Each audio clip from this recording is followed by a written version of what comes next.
Is Janet from another planet? Is Janet from another planet? Is Janet from another planet? Is Janet from another planet? Is Janet from another planet? Is Janet from another planet? Is Janet from another planet? Is Janet from another planet? Is Janet from another planet?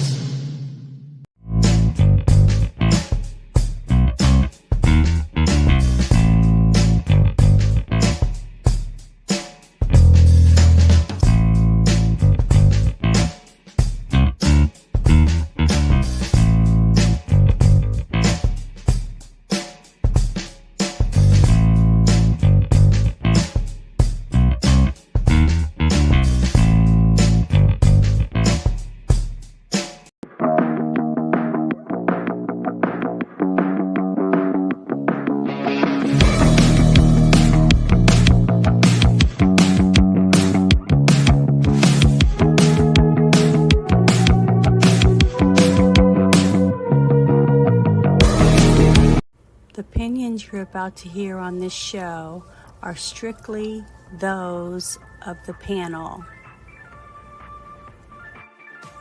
Today's digital landscape with the spread of false information can lead to dangerous outcomes. It's crucial for everyone to think critically and verify sources and reflect on the impact of what they share. Let's promote responsible communication to ensure that truth prevails and actions remain rooted in reality. The following program is rated TV MA LSV. It contains strong language, sexual situations, and violence. It is intended only for mature audiences. Well, hello guys. Oh, I forgot. I wonder why we're all on one side.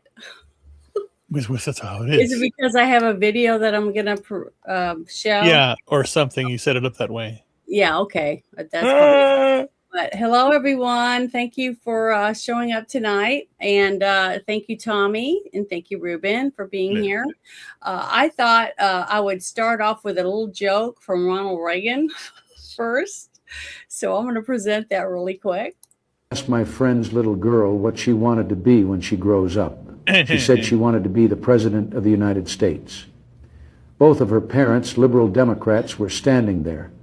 So I asked her, if you were president, what would be the first thing you would do? Well, she replied, I'd give food and houses to all the homeless people. Her parents beamed.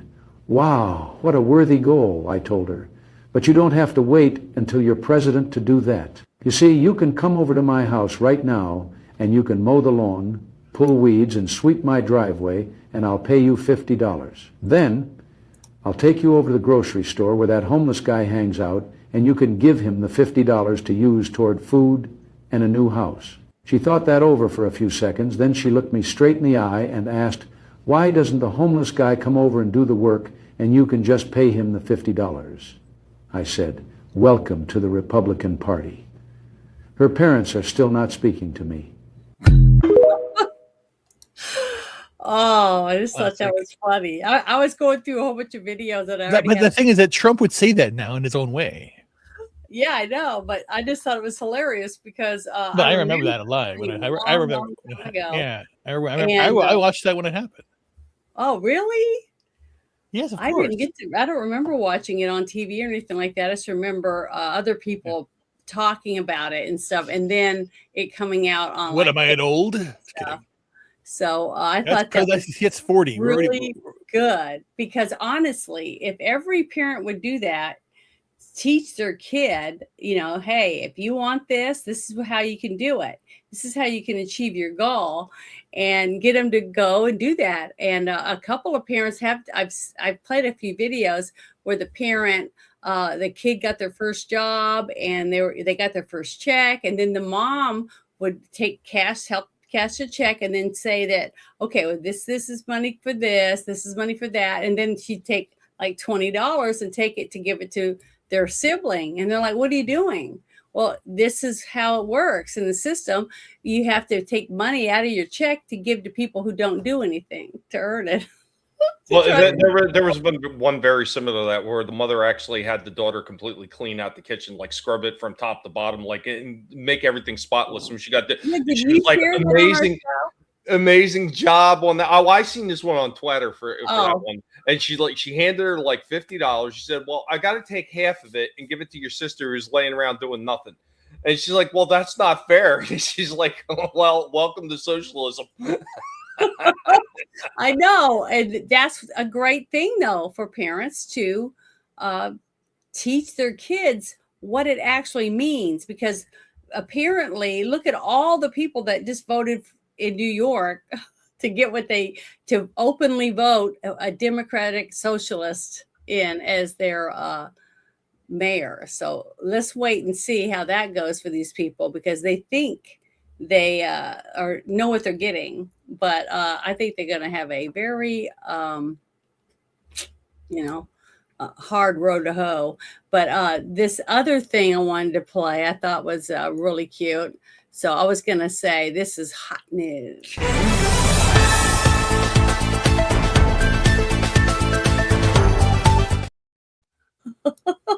So I'm going to share this with you because I thought it was really nice.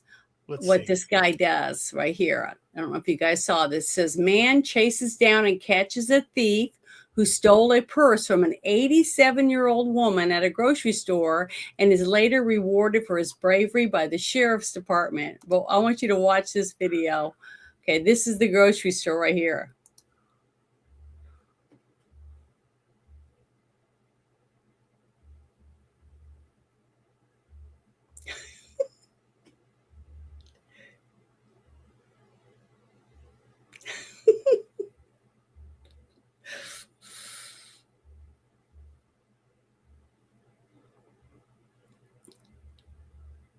Well, Janet, it looks like he's got him in a pretty good position right there. He probably could go for the rear naked choke at any point during this time and win this fight. I don't know why he's prolonging the agony for this guy. Just put this one away and let's move on to the next bout. I just think it's great. He came out the store because you were chasing him. You were on him. And he was running as fast as he could. And he's probably never ran that fast in his life.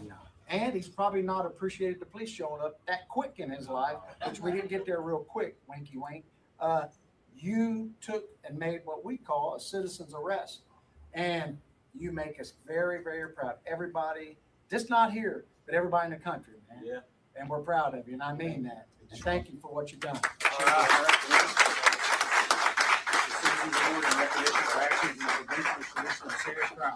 So hold on to that right there, and they can get you a little picture of that. Right on over there, man. You guys are right in there. Is that a picture or what, folks? All right. Hey, all right.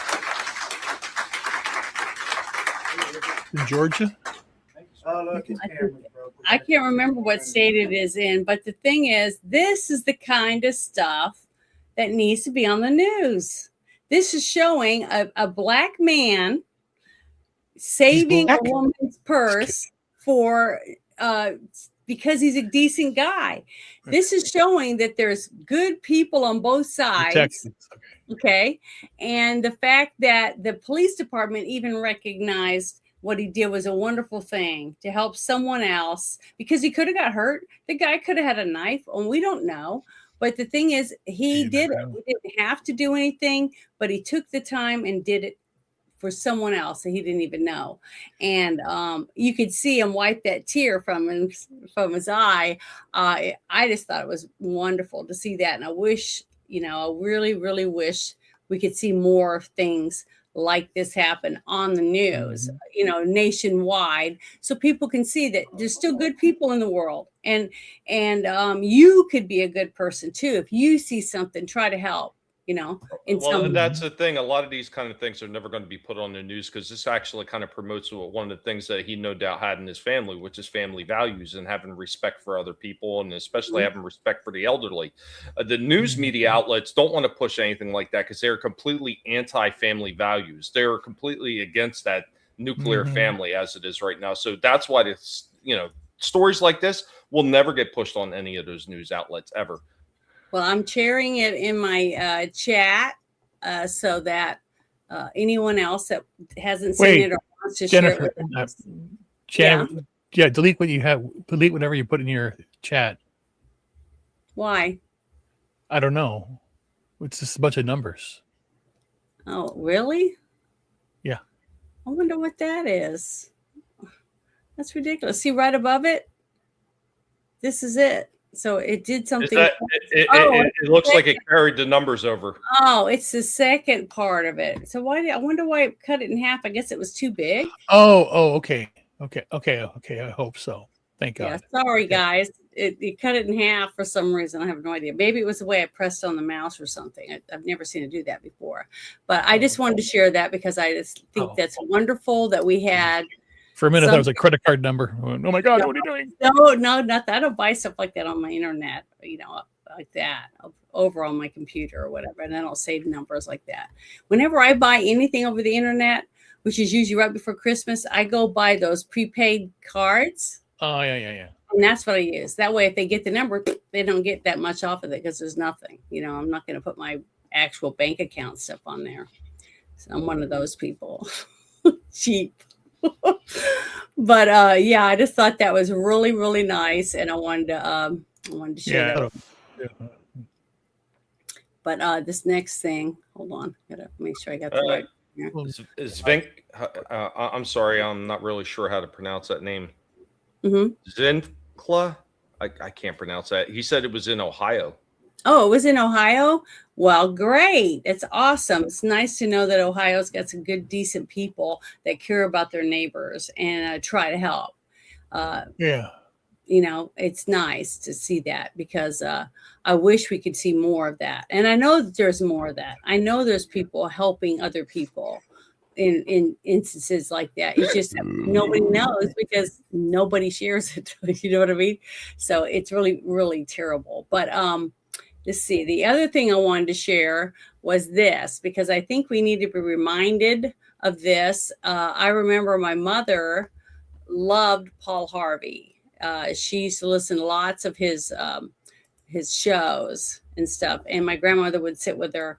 And I remember listening to that a lot. So I want to share this. I'm going to share this up and let you guys listen to this.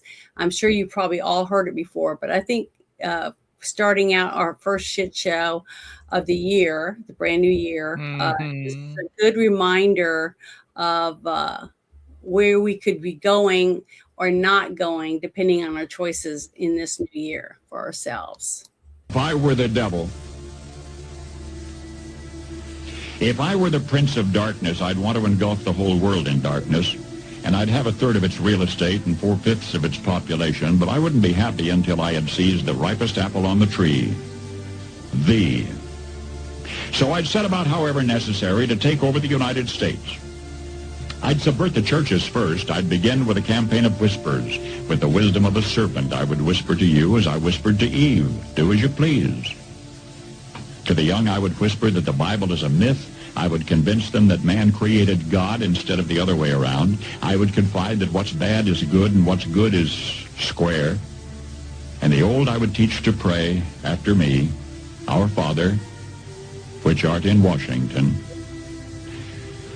And then I'd get organized. I'd educate authors in how to make lurid literature exciting so that anything else would appear dull and uninteresting. I'd threaten TV with dirtier movies and vice versa. I'd peddle narcotics to whom I could. I'd sell alcohol to ladies and gentlemen of distinction. I'd tranquilize the rest with pills. If I were the devil, I'd soon have families at war with themselves, churches at war with themselves, and nations at war with themselves, until each in its turn was consumed. And with promises of higher ratings, I'd have mesmerizing media fanning the flames. If I were the devil, I would encourage schools to refine young intellects, but neglect to discipline emotions. Just let those run wild. Until before you knew it, you'd have to have drug-sniffing dogs and metal detectors at every schoolhouse door. Within a decade, I'd have prisons overflowing. I'd have judges promoting pornography, Soon I could evict God from the courthouse, then from the schoolhouse, and then from the houses of Congress. And in his own churches I would substitute psychology for religion and deify science. I would lure priests and pastors into misusing boys and girls and church money. If I were the devil, I'd make the symbol of Easter an egg and the symbol of Christmas a bottle. If I were the devil, I'd take from those who have and give to those who wanted until I had killed the incentive of the ambitious. And what'll you bet? I couldn't get whole states to promote gambling as the way to get rich. I would caution against extremes in hard work, in patriotism, in moral conduct. I would convince the young that marriage is old-fashioned, that swinging is more fun, that what you see on TV is the way to be. And thus I could undress you in public, and I could lure you into bed with diseases for which there is no cure. In other words, if I were the devil, I'd just keep right on doing what he's doing. Yeah, pretty You scary. gotta be careful. That's the edited version. You know what I mean? It's pretty scary. You have to be That careful. came out in 1965. That's the edited version. It's edited. That's not Yeah, the original but it version. came out in 1965. And Yeah, but it's not the all real the things version. he was talking about in that are happening Yeah, today. but that's not the real version. So be careful. Well, I wanted to play it so that people could think about it and start making better decisions for you and your families if you can. And think about what choices you make and how it's going to affect other people. And hopefully somebody will do that. But this next thing I wanted to present, welcome, Rex. I'm glad you could join us. I had sent it to X, but I thought, well, I better send it to the other channel too, just in case, so it makes you could get it. So thank you for joining us.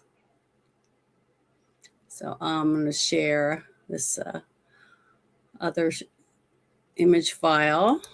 Let me get it. Sorry, I missed the Paul Harvey thing. I used to like to listen to him.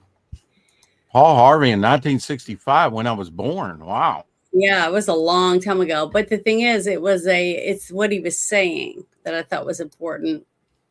And I wanted to share it for the new year so that people could, you know, I think this is the right one. Is it this one? Long time ago. Way to backhand me and insult me about my age. That's okay. That's fine. Ageism, I discovered on the internet is a thing. That's fine. That's fine. 60 years ago was not that long ago. Come on. What, Tommy? Oh no. All I heard you saying, Rex, was "Get off my damn lawn, you damn kids." That's all I kept hearing, and I feel the same way, brother. I feel the same way. Get off my lawn. Yeah. Well, I wanted to share this right here because I think it's pretty interesting. It's His eyes are crossed. His eyes are crossed. Well, it's a pause while he's speaking. The thing is that you know, I was thinking when I saw this that hell must be froze over because on January 1st, a legacy media anchor came out and looked at the camera and started talking about everything that we've been saying about the media. And so I don't know if it's because they mean it or if they're hurting so bad for clients that they decided, well, we got to have at least one person on our channel that tells the truth. So I just thought it was pretty interesting. So I wanted to play this for you if you guys hadn't seen it. But listen to this reporter. A lot has changed since the first person sat in this chair. But for me, the biggest difference is people do not trust us like they used to. And it's not just us. It's all of legacy media.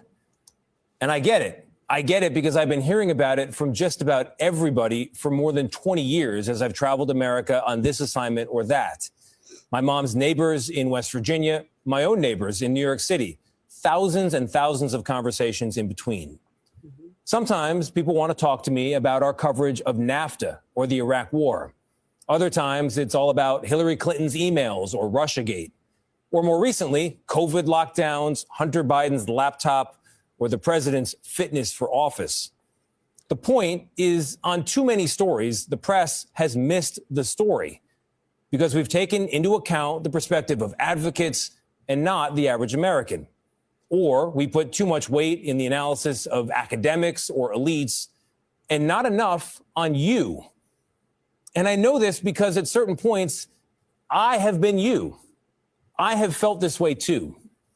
I felt like what I was seeing and hearing on the news didn't reflect what I was seeing and hearing in my own life, and that the most urgent questions simply weren't being asked. So here's my promise to you today and every time you see me in this chair. You come first, not advertisers, not politicians, not corporate interests. And yes, that does include the corporate owners of CBS. I report for you, which means I tell you what I know, when I know it, and how I know it. And when I get it wrong, I'll tell you that too. It also means I'm going to talk to everybody and hold everyone in public life to the very same standard. After all, I became a journalist to talk to people. I love talking to people about what works in this country, what doesn't, and not only what should change, but the good ideas that should never change. I think telling the truth is one of them. I'm Tony Dokoupil, the anchor of the CBS Evening News. Hold me to it. Well, one thing I wanted to say is the people who watch this channel after what he just said, anytime after hearing him say that and they don't hold him accountable for it, whose fault is that? You know what I'm saying? It's 100% the people that still buy into that. I mean, because I know there's some old school diehards that they feel like they have to watch the nightly news and they got to do this. And me, myself, I grew up with my parents that used to watch that stuff, and I seen the hypocrisy was going on back then. I seen it in the late 70s as a little kid, and I was like, I tuned out, and I never wanted to watch it since. And I've been that way my whole life. I can't stand any of them because every single one of these news media outlets always got to put their own damn spin on this shit. And they really do skate over a lot, skate and skirt over a lot of issues. And you even see that stuff with some of these influencers, especially on places like Twitter and places like that, where they will spin it for whoever their chosen is. And regardless of what that individual or group of individuals may be doing wrong, they refuse to see it because they have to keep the message going just in one direction and one direction only. And unfortunately, that's what's happened with a lot of these news media outlets. They got to keep the message. This is where we need the message to be, regardless of whether it's right or wrong. Just blast this to them because this is what we want them to see. And if you think about it, it sounds very, it sounds very much like what George Orwell wrote with 1984. We've got to put the message forth that we want the people to be able to hear. This is what we need to feed them. We can't give them any other information. Only the information we deem feasible for them to have is what they're going to get. And we're seeing that with a lot of these news media outlets. Because of the Smith-Mundt Act that Obama put into action when he was his first term, it lets them lie. They can say whatever they want and we can't do anything about it. So they need to go back. Congress needs to get off their butt, like I'm saying all the time, go back and undo what Obama added to the Smith-Mundt Act and fix it. But what's nice is I'm starting to see other people. It's not going to happen. So, for you to ask Congress and wish that, it's not going to make it happen, Janet. I'm sorry. No, but, I know. I mean, yeah, that's your hopes and dreams, and that's good to express that. But Congress ain't going to do dick. I mean, like term limits, dead on arrival. They're not going to do that. That's like, oh, you got, pay cut and all that. Look, this goes back before Randolph Hearst. This goes back to revolutionary times, power of the press. It is a heady thing. They want to form public opinion and always have had, they've been a strong arm of the government for a very long time, used for good and bad purposes. And so this is nothing new. But yes, we've traveled a long way in 60 years or so when Walter Cronkite was voted the most trusted man in America. Remember that? Maybe you're not old enough, but this old man does. Most trusted man in America. And that was a newscaster. Now, and he was, in retrospective, on the left, leaning left, like most of the media does, Now we kind of have more of a choice, starting with Fox, and now that's been overthrown. And now you have like other newscasts that can, One more news conservative. Network. And then you have the one that, what's his name? Is running for governor, the My Pillow guy. He started a Lindell. Yeah, Lindell. He started a news company. I can't remember the name of it right now, but I have played a few snippets here and there of his. Didn't Trump start something? Well, he's got Truth Social. I'm on that. Which is what? What is that? It's like Twitter. Okay, that's yeah.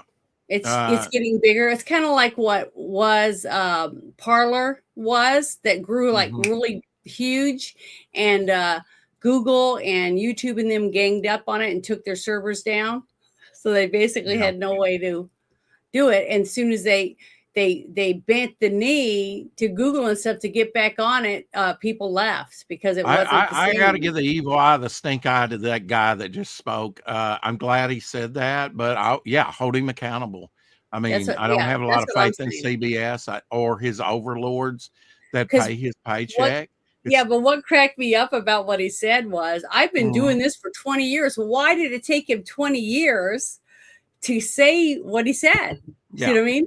He knows that as a journalist, he should have started out like that. He knows from the conversations that the people aren't happy. And it's never been about we the people, not for a long time. I'm Mr. Skeptical Stink Eye on that one, Yeah. I mean, I said the words, remember, like maybe 5 years ago, he'll refer back to it. I've said that before, and he'll play that clip to remind people so that he washes his hands, like Pilate. Oh, well, it could also be, and I've seen this a lot with some people. You remember I know you remember these, Rex, the really old school incandescent bulbs that take a little while to heat up before they light up. Right, maybe that bulb in his head is slow starting. And it was 20 years ago. Right. If that's the case, blinking on and off. If that's the case, he's a moron. Because I've been woke up since Nixon, Well, this next thing I'm going to play goes along with what that gentleman just did, and Trump, and has Trump what he's wanting to do. So it's a couple of different people speaking on a couple of little videos, but they're all together. So I'm gonna share this. So I think it's pretty good. So I'm going to let you guys listen to each of them. I'm going to play one at a time. So here we go. In 2013, it was legalized in the United States to propagandize its citizens. What? Like, that's some scary third world stuff going on. Trying to make it 13. It was legalized in the United States to propagandize its citizens. What? Like, that's some scary third world stuff going on. That's the kind of stuff that people use to topple governments, to take away freedoms. Yes, you heard that right. Almost a decade ago, propaganda was legalized in the United States with the passage of the Smith-Mundt Modernization Act, which you've probably never heard of. The Smith-Mundt Modernization Act was buried in the 2012 National Defense Authorization Act for a good reason, because it repealed the 1948 Smith-Mundt Act, which authorized the State Department and the mainstream media to engage in propagandizing foreign countries, but it prohibited releasing that same propaganda in America for public consumption. This prohibition was lifted when the Smith-Mundt Modernization Act was signed into law by Obama. Very simply, Obama gave it a reboot in 2012. So no matter how outrageous the propaganda may be, it's completely legal. Propaganda, in other words, a false narrative for whatever specific purpose, is now much, much easier to perpetrate on the people. So and yet they'll come after us, right? They'll come after us for misspeak. That doesn't follow the narrative. They'll shut you down. They'll jail you. And yeah. And they'll probably even cite that it's propaganda. But I wanted to share that. Start to realize how easy it is to manipulate an entire population of 366 million people. It's not much harder than herding sheep or goats or Was it cattle. in the 1930s, there was a law passed that the United States government shall not participate in any type of misinformation propaganda campaigns directed at its citizens. And in 2012, the Obama administration and the freaking Congress that sat then repealed it. Mm-hmm. It is legal for the agency, the sister agency, Covering the their FBI, tracks. and the rest of them to put out intentionally misinformation, propaganda to American citizens now, and has been for 10 years. When was the last time you heard any congressperson? They didn't fuss about it back then. They're not fussing about it now. Just like the Patriot Act. Yeah. Okay. Both of these things, I've talked about the Patriot Act a few times, and I've talked about the Smith-Mundt Modernization Act that Obama signed, okay, put back out there so that they could get hand stuff over to the news and tell them to play it. Same thing with Facebook. Remember, Facebook said that they couldn't help but do this, that, and the other because they were told they had to, okay, by the Obama administration and by Biden's administration. So there was a few things that I found, and I was like, wow, some of this stuff is getting pretty deep, especially since Trump has been very verbal about coming out and saying that you know, that Obama administration's the reason why they tried to steal the election, or they used his propaganda about the fake PP dossier and all the stuff with Russia was not real. That was all fake. And they're bringing that out. Tulsi Gabbard and all of them have been bringing more stuff out. But every time I turn around, there's more stuff. And this is the reason I wanted to play that for you, is to play this, because if you start putting these out there and you're listening to them and going back and reading about some of this stuff, what other reason why would you need to do these things? To brainwash all of us, get us to hate each other, maybe cause a civil war, but to ruin our country from the inside out, basically. Well, so, Janet, I got to believe within the last, you know, from Obama forward with and Biden, that there was so much damage done. We'll be talking about it 20, 30 years from now about what all really occurred. There'll be discoveries 20, 30 years from now, I got to believe, with some of this crap. Well, I want you to hear this guy, what he has to say. I'm going to make his thing a little bigger, but listen to this guy. Ooh, and that's what she said. 2008, something unbelievable happened for us in the FBI. We were getting lots of rumors about this high-level asset that worked for several intelligence agencies at the same time. He worked for the Saudi intelligence service. He worked for the CIA, and he was being developed as a political asset in Chicago, Illinois.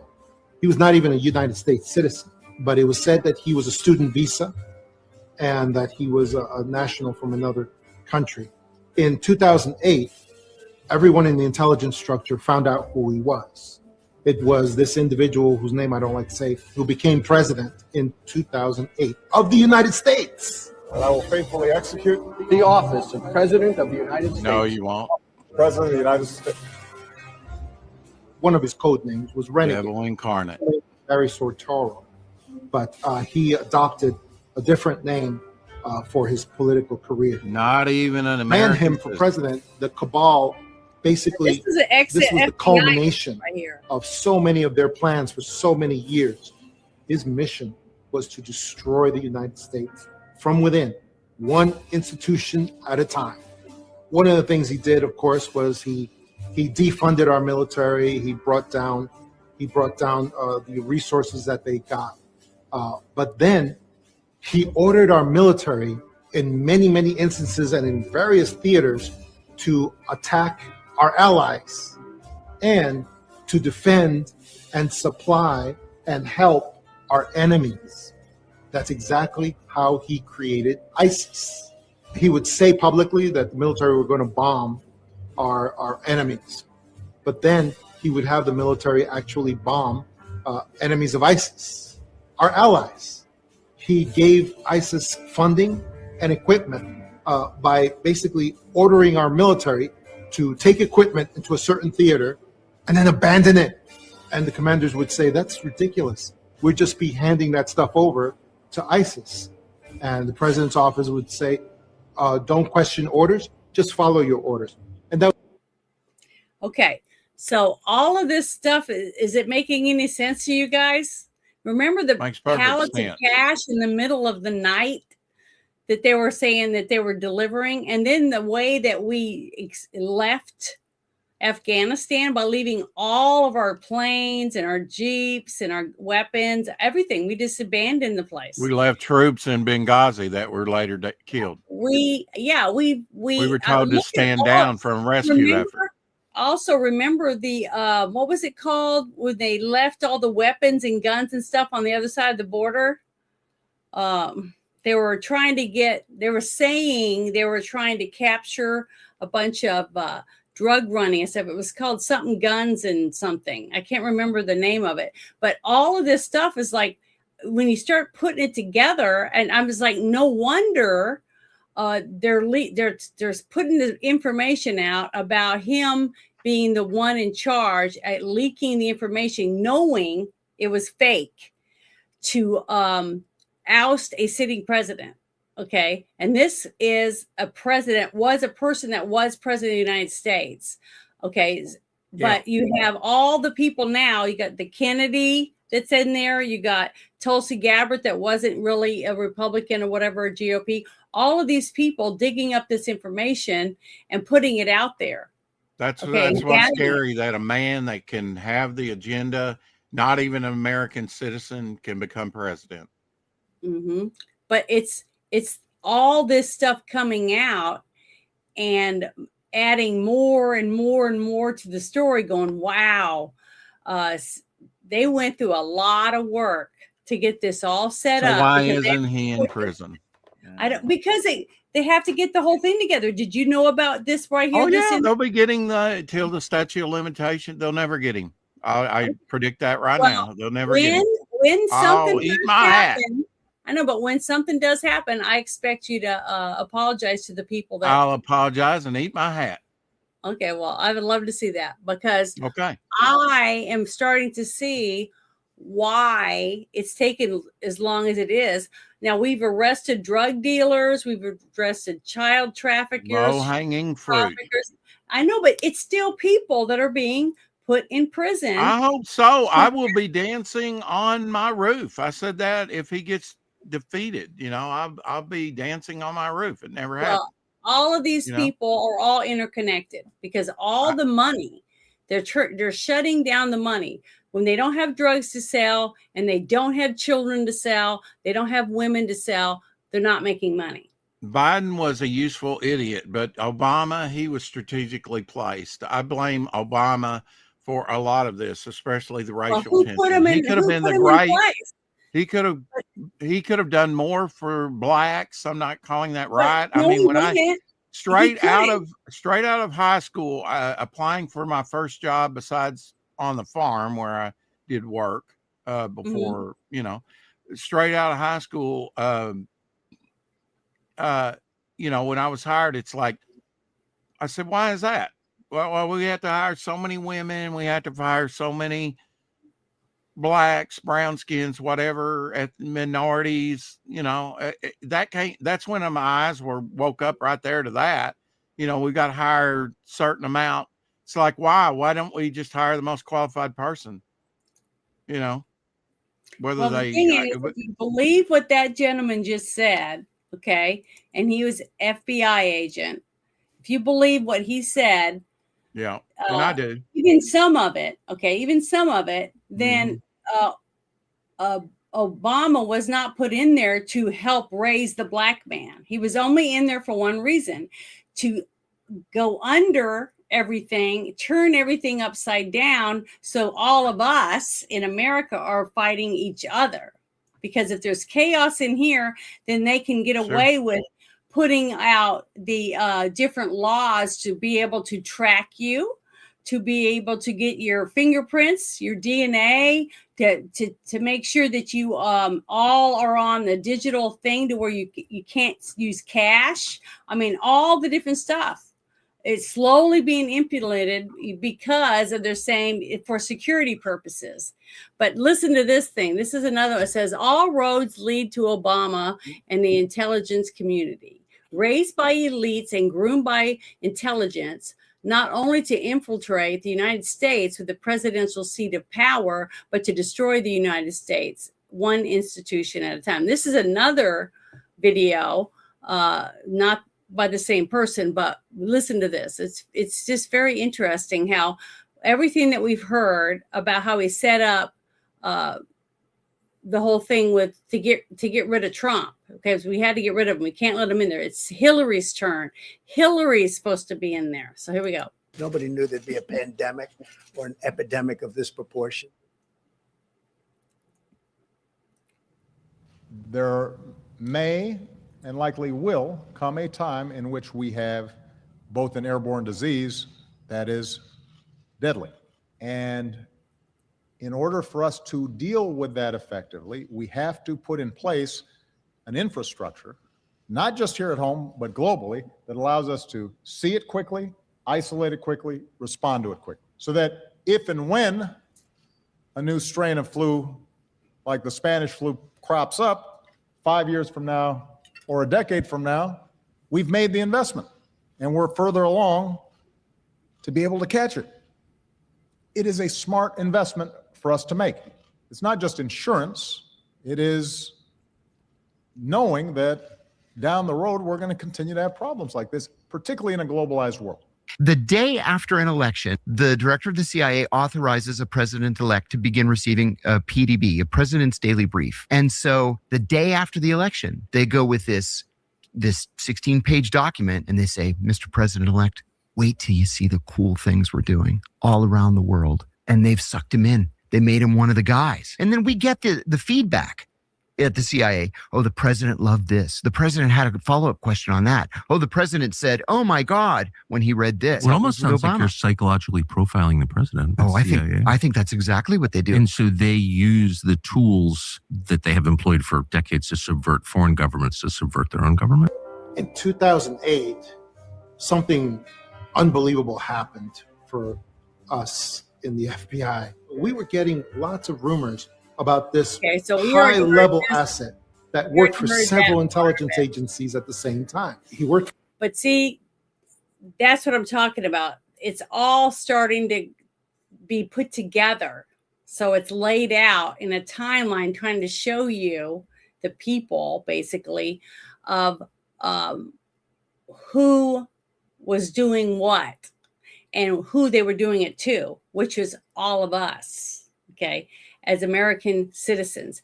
But on top of this information that we have now about this coming out that they put out already, showing documentation and stuff about the PP dossier and how Trump wasn't working with Russia, and then the cheating that was going on, all these different things all being laid out, trying to show you the evidence in the timeline and how it was going.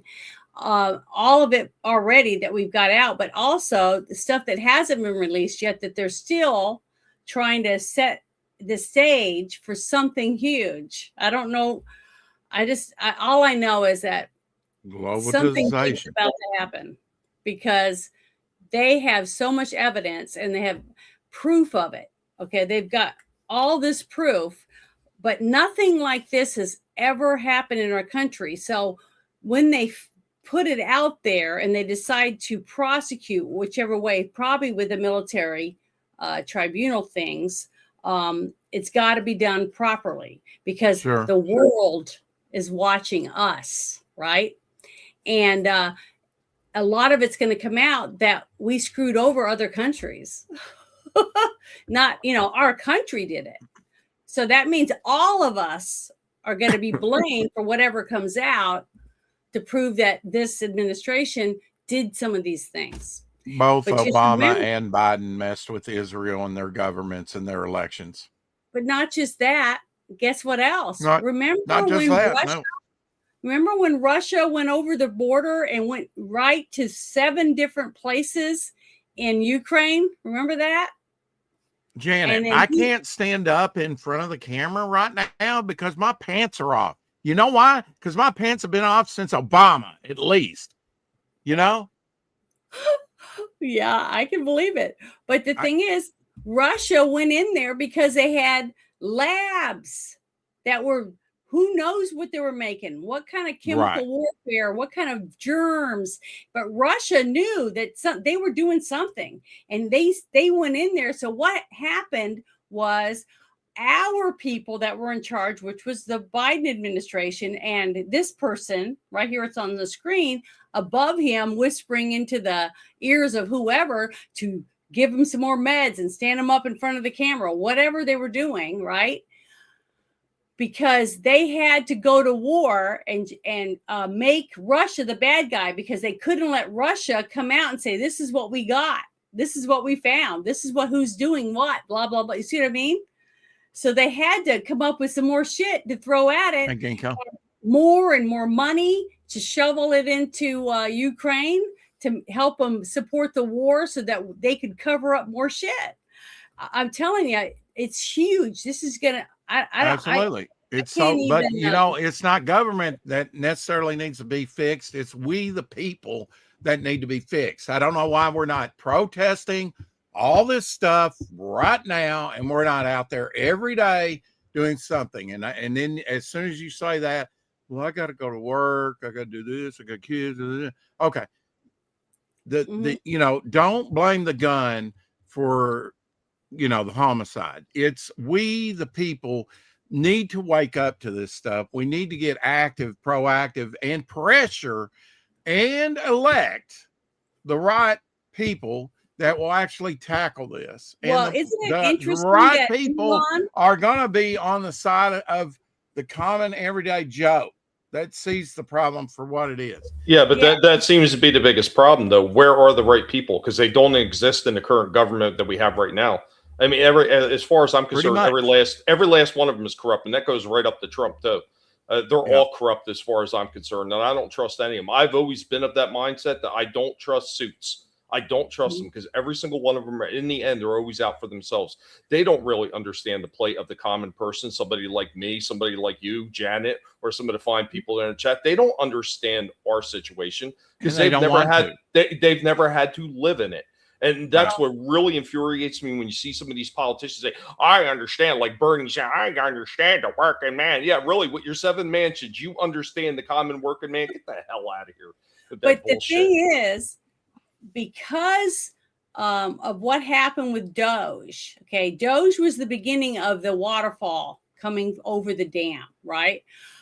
They started finding all this corruption, where all these NGO money was going, and money from us. You and I worked our asses off to pay taxes out of our checks, going to these different things that Congress allotted the money to go to. Okay, Congress is the one with the purse, the one that's allowed to spend. So all these NGOs were signed off by Congress. Okay, so that's what people are not understanding, is how the money works in our country. So when Congress gave it to them, that's why you had to have, was it Marco Rubio is the one that's been traveling around and trying to shut down, not Doge, but the different NGOs, right?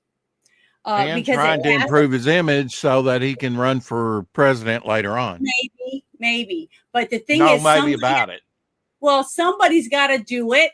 We can't just. I'm not arguing that, but let's look at the other side too. He's in it for him. Right now, the side I'm looking at is the taxpayer side. Getting the money to cut off the money, stop spending our money on people that are 220 years old still getting a check from Social Security, arrest the people that are cashing those checks, start stopping the funds from going to any country, you know, any of this stuff. Stop this, the spending. Yeah, stop the spending. Once you stop the spending, okay, and then you start closing in like we're doing little by little with the drug dealers and the human trafficking, that's other $300 million in one area of a year in human trafficking. That's how much money they make, because you can sell a kid every day, 5-6 times a day. You can only sell drugs once. Okay, there's money in it. Okay, that's why they made that movie that came out to try to explain to people. I can't remember what the name of it was right now. You know, what, The Sound of Freedom? Yeah, The Sound of Freedom. Okay, and they had to fight with to be able to make that movie. What was that with the guy that played Passionate Christ? Yeah. Yes. Yeah. Okay. Okay, but the thing is that we got to stop the money. Once you stop the money and you stop the drugs from coming in, you stop all the other ways that they've been getting money, their money is dwindling up. And guess what? It's shrinking on them. They're shrinking because now the facts are coming out. The money is gone. We just found out that Obama just bought a house and stuff in another country, and him and his family are leaving and going there. And then you got a bunch of other people that are packing up their stuff and leaving and going to other countries. They said America isn't for them anymore, that Trump has ruined it. Well, it's because he's stopping them funds. He's stopping the wastes of money being used in criminal enterprise. And we are being paying for it, all of us. My whole life, I'm sure, all of our whole lives, that the first time we got a check, money's been going to this criminal organization. So you got to cut the money off first, then you can start doing the other things. And that's what I'm starting to put together. I would be interested to hear what Tommy's solution to government is. You know, it's been so diluted down, and we have such a shit show, you know, right now. How would he fix it? I mean, number one, the biggest problem that you have with government, especially the government we have here right now, is the bloat, the over accentuated bloat. You know, when the founding fathers set everything forth, and, you know, they had the Congress, you had to set it, and it was supposed to be led by people who actually represented the people. We don't really have that anymore. We have people that are getting into this as a career. Yeah, it's a money-making scheme is basically what it is for a lot of these people. You need to get back down to they are public servants. You get a small stipend. You are not making hundreds of thousands of dollars a year anymore. That's the first thing you get rid of. There's no incentive for them to be there for money but they have anymore. To pass that, right? They have to pass that law. Well, it's either that or you have some kind of emergency powers. You know, I promise once the crisis has averted, I will give my powers back to the people. You know, you got to pull a Palpatine at this point in order to be able to get this kind of stuff done.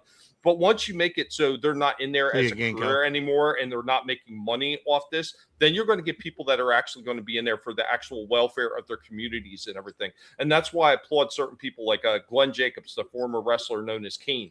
He really is all about his community and everything. From everything I've read about him and everything I've seen that he does, he's all about his community first. Even if he doesn't agree with it, if all the people really want that, that's what he's going to push for in his community. And that's really what we need. We actually need people that are not in there for a career, not in there to make themselves filthy rich. We need people that are actually going to be in there for the betterment of their community, their city, their state, whatever it is. That's what we need. That's the number one thing you got to do.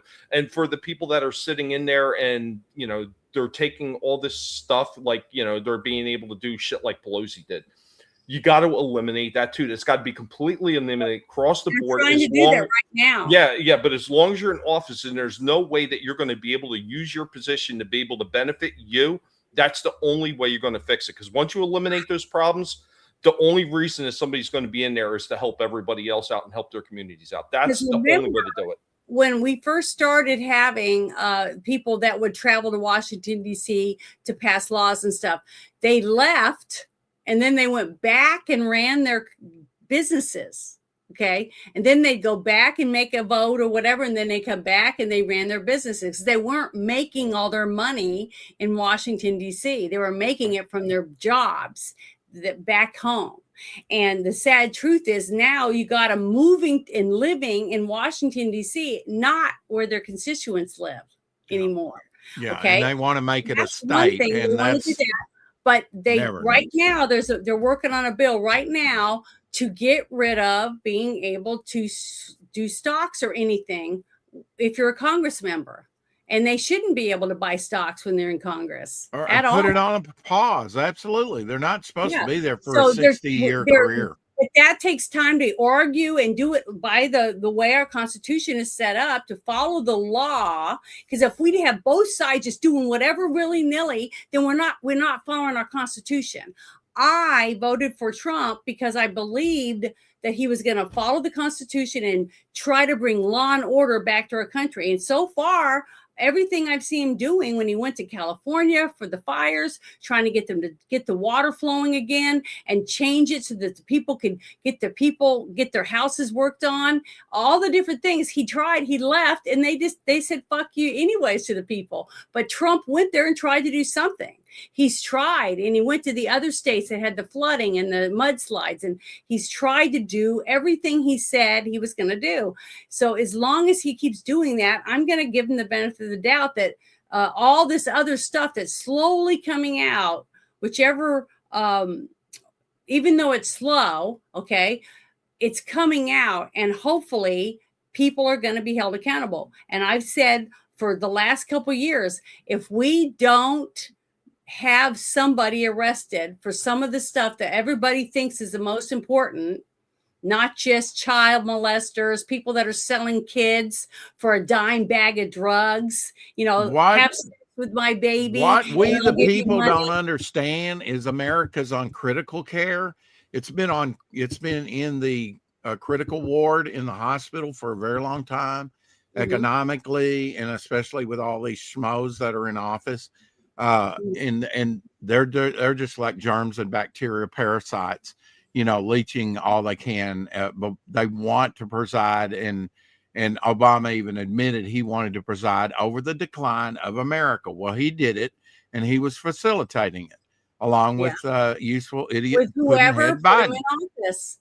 But you got to remember, I know, put it in office, and that's why I'm saying we the people need to wake up, because we are funding our own demise. I know. We're voting in our own demise and our own rights away. Yeah. We're handing it over on a silver platter. Yeah. So I don't want to hear, Biden did this and Obama did this or Trump did that. It's we the people. It's we the people. The buck's got to stop somewhere. And I don't blame.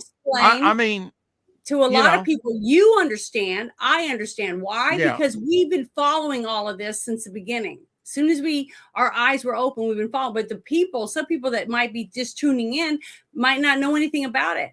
You see what I mean? And if we don't tell them and give them links and let them get information, how are they supposed to know?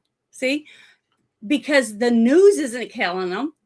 My channel's been taken down. Every argument, you don't have to justify what you do here, Janet. Okay. No, I know. But what I'm saying you don't have to rehash that for me. I get it. Get the word out. I'm also saying, do you see my point? Yeah, that I do. We can say, he did that to me, like on the playground, but the buck really stops. I mean, because we're their bosses, but we don't look at that. We've got this serfdom, it's working servitude mentality when we the people need to be out there actively pushing 80 million people and unifying, with a unified mind, because they're going to try and break us apart and pit us against each other while they rob the piggy bank. Well, I want to see an audit of Fort Knox. Not going to happen. Maybe not even in my lifetime. The gold is not there. All the lawfare, all that stuff didn't stop 80-something million people from voting for Trump, did it? I get that. That's what I'm saying. That's what I'm saying. We're in the emergency. We're on we're just off the ventilator for a time. Yeah, but those people, because if we were under Biden now, we would be going, whoa, well, or if we were under Kamala. Hillary, if we had been under Hillary, we would be under Or Kamala. Hillary, right? That's why I'm saying we've been in the emergency room for a long time, and we the people we should never be this weak as a nation. Well, to me, we're still got a blood pressure. So just listen to this gentleman. This is another thing, if you think about it, where we could have been if things hadn't happened the way they did. And the reason that things happened the way they did is because over 80 million people are like you and me and Tommy looking around and saying, we're screwed. We have got to start fighting for our country. And we stepped up and voted someone in, and he got certain people to run with him saying, this is what our plan is. Constantly telling him every day when he signs anything, he does it with the press corps out there because he's not down in his basement where no one knows what's going on. He's trying to be as transparent as possible because that's what he said he would do. But it's up to us to start putting this stuff together, like this guy and that guy and this woman and whatever. I bring this up so people can see it and try to connect it and listen to how all of this works together and how they've all been working together to our demise. But listen to this guy, because he's talking about Kamala Harris and Waltz. So listen to this. Just spitballing here, so bear with me. Do you guys remember when Kamala Harris chose Tim Walz as her running mate in 2024? Everyone was so shocked and surprised that, she was trying to find this moderate, tough guy, white Democrat that was going to appeal to the middle. And then she ends up choosing this goofy, quirky, very feminine governor from Minnesota that nobody had ever heard of. Well, maybe it wasn't that odd of a choice after all. If you look at all of this information that's been revealed about the fraud by the Somalians in Minnesota, these daycares, Nick Shirley has revealed in the past few days has been huge. What the FBI has already uncovered with the COVID scams. What if the whole reason Tim Walz was chosen because he had access to all these billions of dollars in fraud, and the Kamala Harris campaign knew it? You can't convince me that the governor of this state had no idea. This is probably going to be the largest theft of taxpayer dollars in American history. You cannot convince me that Tim Walz had no idea this was going on. And Ilhan Omar, look at her. She grew up in the Somali community in Minnesota. You're telling me all those years of her knowing that culture, she didn't know this was going on in the Somali community? She didn't benefit from it somehow? I mean, she was virtually broke when she took office, when she was elected into the House. And now she's worth like between 20 and $30 million. Her husband, I believe, was a consultant. He went for, I think he was worth $1 million. They get married. Campaign funds go to him as a consultant. Now they're worth $30 million. What about Keith Ellison? All these people in high places from Minnesota, none of them had a clue any of it was going on. It's either it's extremely corrupt or extreme incompetence. And I believe it's the former. You cannot convince me these people didn't know what was going on. And I cannot believe that Kamala Harris chose Tim Walz out of the other candidates who would have been far more qualified to be a vice presidential, be her running mate. So yeah, I think Tim Walz knew. I think he benefited from it. It's my personal opinion. I don't know what you guys think. Well, every single thing he said, you know what? Now that I think about it, it's 100% spot on. They needed another person that was corrupt already, had tons and tons of money, endless amounts, and us were constantly sending and throwing money to Ukraine, right? But this is another American that's been sitting there looking at all these pieces and putting the puzzle together. So when the time comes, which is the next video that I'm going to play, of what we got to do to get the arrests and stuff like that. This guy is another one of us. Another one of us has been thinking about why all these things are clicking together and why the Lego pieces are starting to connect to build this giant, massive tower of corruption, basically, and how they use you and I to work and pay taxes to try to get our measly house or whatever it is that we have, because we want freedom. We want to help other people. Like I showed at the very beginning, a young man trying to help a 87-year-old woman who had her purse snatched from her at the grocery store, because there's still good people in this country. Okay. And those are the people that I want to leave a good America for, because our children, our grandchildren, our great-grandchildren deserve better than this. Okay. And that's why it's important that we get gentlemen like the one I just played, sitting there thinking about it, going, we've got to do something. And that's what we're doing. But the thing is, we've got to support the people that are doing it. Okay. We have people that are digging, bringing, stacking, stapling, following the laws, getting things ready so that when it's time, and they have everything they need, they can go in and do whatever has to be done, whether it's through the military or whatever. I'm not a lawyer.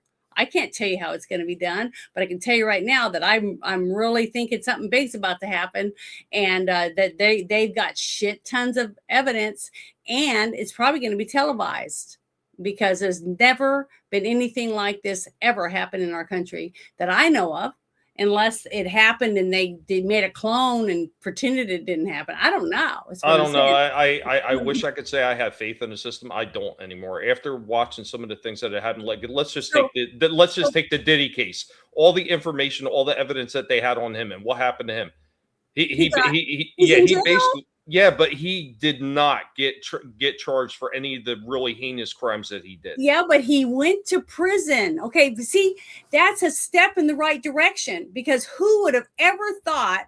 Now I just found out the young woman that came forward, the young black girl that was trafficked through tunnels. She kept saying that they took her through tunnels to these people's places, and that Jay-Z and Diddy and a whole bunch of other people were involved.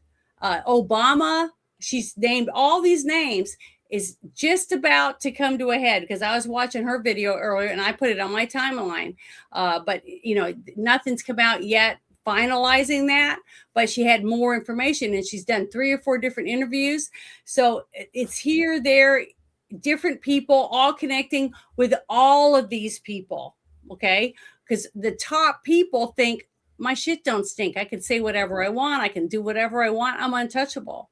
But they're falling. And the fact that they arrested Diddy, cleaned out both his homes in Florida and in California, and he actually sitting his ass in prison right now, to me is a miracle in itself, because I didn't believe that would ever happen. Well, but I mean, here's my problem with that. I mean, and I get it, at least something happened, but at the same token, if that was just an average everyday person that got arrested for something like that, would there have been the big deals or anything like that? No, that person would have went to jail for a very long time. As somebody who has had family that wound up in prison, I know that it doesn't take a lot for them to just say, yeah, you're guilty, goodbye, and you're off. And I think that's another big part of the corruption that we see when you're talking about people that are super wealthy, super famous, and everything like that. And it kind of goes back to what Rex was asking me about. How do you fix some of this stuff? And it all revolves right back around the corruption and greed every single time. And that's why you got to make these things a little bit less lucrative for these people that are in these positions. I know it's a little bit more difficult to get people in the entertainment industry, because that's what they're there for. But there should be different standards set in place for people like that, especially people that are in the public face all the time. There should be stiffer penalties for people like that are doing illegal shit and thinking they can get away with it because of money. Influencers is a new word. Yep. Seems to be bandied about. If you should be held to a higher standard. Absolutely. Public service should mean more scrutiny, more oversight. And if you bitch about it, you're out of here. Well, just like we've always said, when we were kids, all of us, all 3 of us, what did we look up to? We looked up to police officers, paramedics, our school teachers, sheriffs, our pastor, you know, and our elderly. Had role models. Our elderly, we would say yes, ma'am, and no, ma'am. We would open doors or pull out chairs. We were taught something. We were taught respect for other people. Well, it seems like during the time of the people that we're talking about, during their terms, who's teaching any of that stuff? The same people, just the 80-something million people, and maybe a few more, that said, we're sick of this shit and we're going to vote for Trump. We don't care if he's a felon or whatever, because they, you know, all the railroading or whatever, because we were tired. We needed something. We believed in something. We believed that this person, with our help, could maybe do something about it.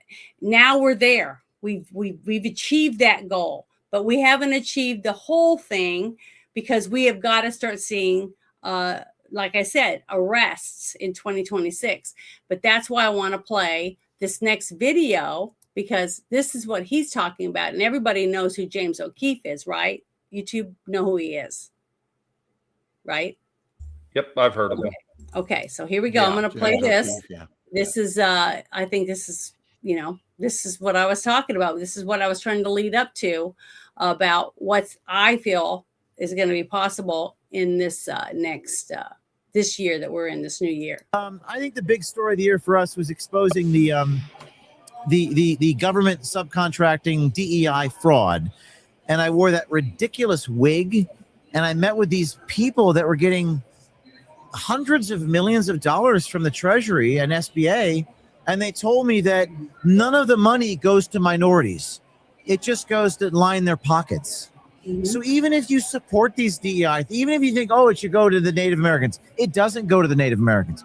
We went to California and interviewed the Native Americans, and they want all these people to go to jail. There's only so much we can do as journalists. Yes. We can expose it all day long, but if nothing gets done, what are we doing? It actually might undermine the credibility of your journalism if nothing happens. So I think it's important for us to try to hold the people to account that hold them accountable. My vision for 2026 is we need arrests. We need people to go to prison if they break. By the way, I would go to prison if I did this. So the year in review next year, our work will lead to arrests. And if it doesn't lead to arrests, I'm going to investigate the prosecutors themselves. There you go. See, people are fired up about it. People want justice. And it's not just you and me and a few others that aren't doing anything. There's thousands and thousands of people that are on YouTube, Rumble, have their own channels, doing all this stuff, trying to get the truth out. Okay. And each time you share it with anyone that hasn't heard it, that's one new person that is possibly going to be in the army of people that are saying, prosecute, send them to jail, whatever, you know, people on juries or whatever it is that we need. That's what I'm doing. Like me, this whole month, I'm going to be at the whim of a federal court in Little Rock. And guess what? People are saying, I wouldn't do it. I wouldn't go. Well, I'm doing it. Okay. And people are making fun of me because I said I'm going to do it. I'm driving 87 miles one way to do this. Okay. And I'm not going to get reimbursed my gas money. I'm doing it because somebody's got to do it. Okay. And I'm putting my money where my mouth is. Last spring, I went and did jury duty for a whole month in my county. So I, as an American citizen, am doing what I say I'm doing. I do this show. I pay $25 a month just to be able to air this stuff on this platform, on StreamYard. I'm not making any money. I haven't made one dime from YouTube or any of these other channels yet. Okay, because I don't have enough views. I don't have enough hours or whatever, how all this stuff works. I don't have a store. I'm not selling mugs and whatever else, t-shirts. I make stuff with my hands and I send it to people that I care about. They're not paying me for it. There was a few people that have paid me for a couple of my diamond arts or whatever else, but most of it, I do it because I want to make them something. because this is what I do. So it's all coming out of my own pocket. Okay. And I had a few other bad things that's happened. It's going to cost me money, but guess what? I'm still going to do it. I'm still going to keep doing what I'm doing right here because it matters to me that people find out new information. And if they don't know about it, I try to share it, and I share the links every time because I say, please watch it again, write down stuff, look into it yourself, share it with other people, because you might share this with someone at work or at your church or your bowling league, and they'll go, hey, I know some more about that. Let me show you what I know. And then you got two people that weren't talking about it at all, now talking about what can we do in our town or in our state. And that's how we make a difference. It may be little for just me, little old Janet, just doing this one thing is only going to affect this little area. But guess what? This little area and your little area and your little area and theirs and theirs and theirs and theirs. Guess what? It's the whole United States. That's how you have to look at it. I'm not going to give up. I just like I said, I'll probably die on my front porch holding my gun. Well, I mean, that's the thing, Janet. A lot of us are in the same position. I've been in that, probably, well, at least as long as you know me, and probably be well before that. So it's the same thing with me. I'm not making a dime every time that I'm doing this, but same thing. You do it because you enjoy getting that information out. I do it because I enjoy just showing off toys and the guinea pigs and stuff like that. I do it for the pure enjoyment and because I'm having fun doing it. And it's the same thing. I lose money doing this every single month. So it's not just the StreamYard. It's also the editor that I have to keep paying for and everything. So I can clip and edit the videos that I use for the live streams and everything like that. So it's costing me money too. I mean, luckily for me, I have had a few people that were extremely generous, and maybe they've sent me a few dollars here or there, which is really helped. It does help out a lot, especially, when you got all kinds of like little animals you got to take care of, and costs are always going up. But it's as long as you enjoy what you're doing and you really do feel like your message is important one way or another, whether it's just for fun or whether it's for getting the information out, it's always worth it to do it, even if you are losing a little bit in that. So because this is my social life right here. This is what I do every weekend. I play Dungeons and Dragons. I do have fun because I play games. I crochet. I build Legos. I do lots of things, but I do it because I like it. This is my life. This is all I do. Okay. And make things, and I have chickens, and I mow my yard and I do things like that. And I work, I do promotional work. So, I do as much as I possibly can, but I do it because I like what I do, but I care about where we are and how can we get out of it. And I try to learn as much as I can. I try to read. I try to ask questions. I know I drive a lot of people nuts because I do ask so many questions about everything because I want to understand things. I want to see it the way other people seem to be able to see it and absorb it or whatever. Because, I just want to. I don't know why. But yeah, Tommy, I've known you, God, since before I even did live streams on my own, So, and when I first started doing the show with you and Drew, and it was great. I loved it. And I got the politics bug because of that. So, we've come a long way, but I'm still doing it. And so are you. But you make people happy when they tune in and get to watch you talk about different toys, collectibles and things like that. And that's why I think some people tune into each of us. Each of our channels offer something different. That's what makes us unique, is because we are ourselves. We're being us. We're nerds, but we care. We believe in freedom. We believe in our country and our rights. On top of us being geeks or whatever you want to call it. Look at this shirt I'm wearing. Socialism sucks, because I lived in a couple of countries that were socialist countries, okay, at the time when I was there. So not everybody can say that because they haven't been able to travel to other places and see people with nothing. with absolutely nothing. Dirt floors, sleeping in a hammock they made at a palm fronds, things like that. And actually see people live that way, because nobody in America lives like that. They almost every person I ever met that has nothing basically has a cell phone or something, way more than some of these people that live in the jungle. They have nothing.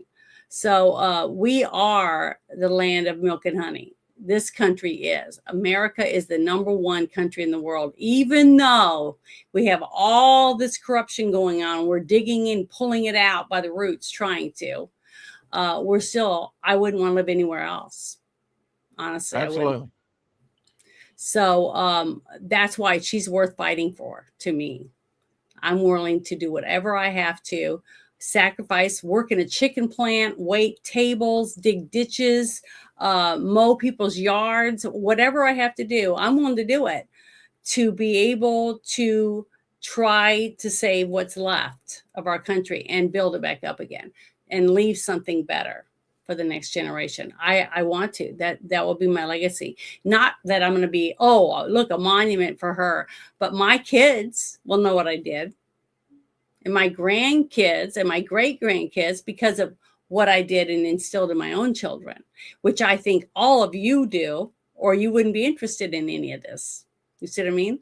Because you already have morals and family values. That's why you're where you are right now. Because I can see that in people. Just like that young man that ran out of the store and wanted to beat the tar out of that guy because it made him so mad because he saw this guy steal a woman's purse that she was buying groceries. Now, how she can't pay for anything now because someone stole her bag. So it made him mad. And what did he do? He took action, and they rewarded him for it, which is what we need. We need people to start patting each other on the back and say, damn, that was awesome. Great job. Let's do that again tomorrow. Who can we help tomorrow? What can we do tomorrow to make our town better? That type of thing, that attitude. And I see that in a lot of people, and more and more people are getting that way because they're fed up too. But guess what? Enough of us went to the polls, and I guarantee it was more than 80 million people. I really do believe that. That's how we outvoted the cheat. And I do believe that. So there was a shit ton of people that went and cast their vote for the people that we have right now in this office and running things to the best that they can with what they have, and digging through and swimming through all that shit. Okay, that's what they're doing. And we have a president that took a bullet, and also multiple people have tried to kill him multiple times since he's been in office this time. And they tried to do it on national television. So, and think about that, because all of a sudden they televised the one rally that he's got to have at a teeny tiny little town that's boring as hell. Yeah, very auspicious. Yeah, all of it. I mean, all of this stuff is starting to make sense to me, that who's in charge. We don't know who it is, but they're higher up than Obama. They're the ones that worked it to make sure that he got in office, and that Camilla almost got in office, and Hillary almost got it. I mean, these are some big people. So it's going to take a little time, but I really do believe this year something big's going to happen. And O'Keefe said the same thing. And he says, if something doesn't happen, I'm going to start looking into those people. And I would do it. And guess what? I've even got a few calls from that group, media group, O'Keefe Media Group, to go undercover and maybe, find out some information. So in the state of Arkansas. So, I'm wanting to do it. I'm willing to try different things to do the best I can to help my country. That's how I see it. Because by me helping my state, my town, I'm helping my country. That's how I look at it. But I want to show you this next thing. I thought was really another thing that I thought was pretty interesting. I think this is the right one. So yeah, here it is. I'm going to share this because this is leading into the next segment of what was going on. But let me pause this because I want you to be able to hear this guy. And this guy is not a happy guy right now. So listen to this. Here we go. I have a quick question for you guys to work on while I'm eating my dinner.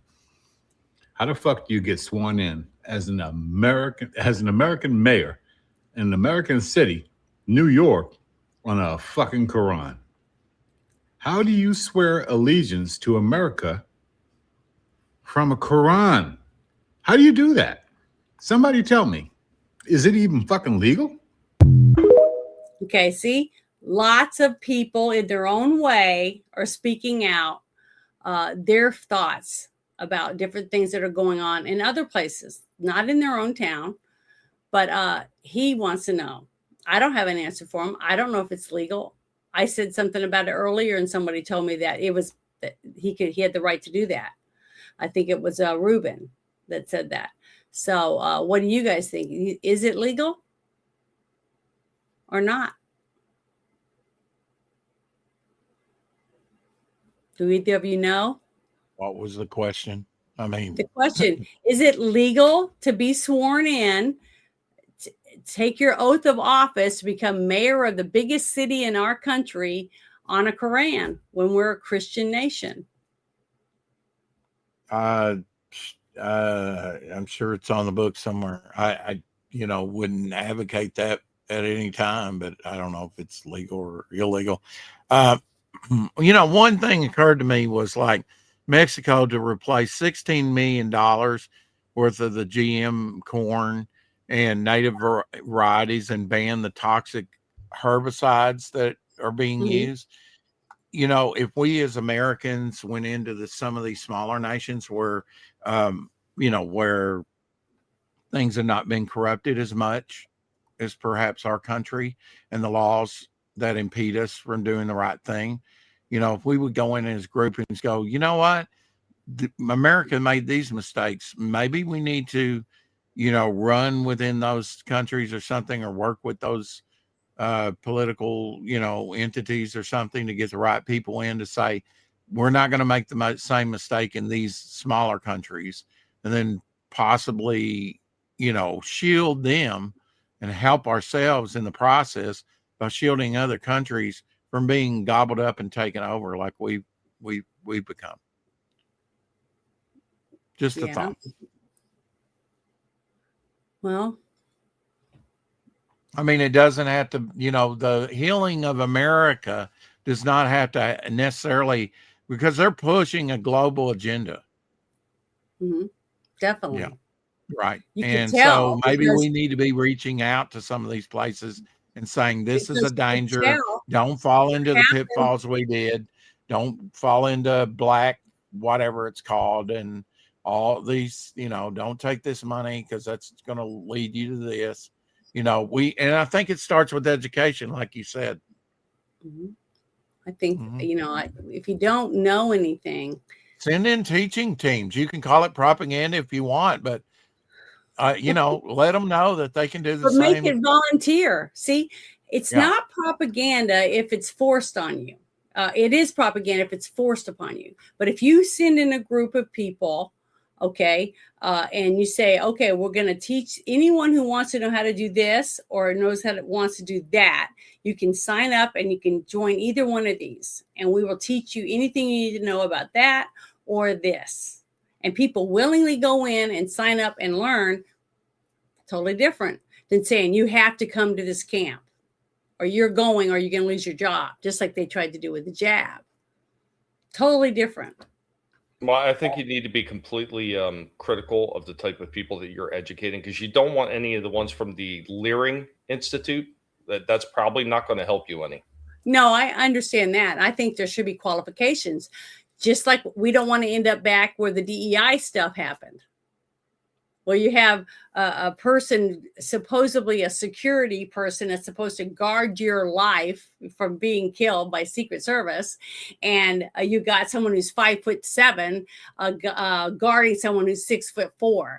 You see, it's ridiculous. You don't hire someone who's too little for the job. You don't hire someone to be a paramedic or a fireman that can't lift a 300-pound person and put them on a gurney. You see, it just doesn't make any sense, because guess what?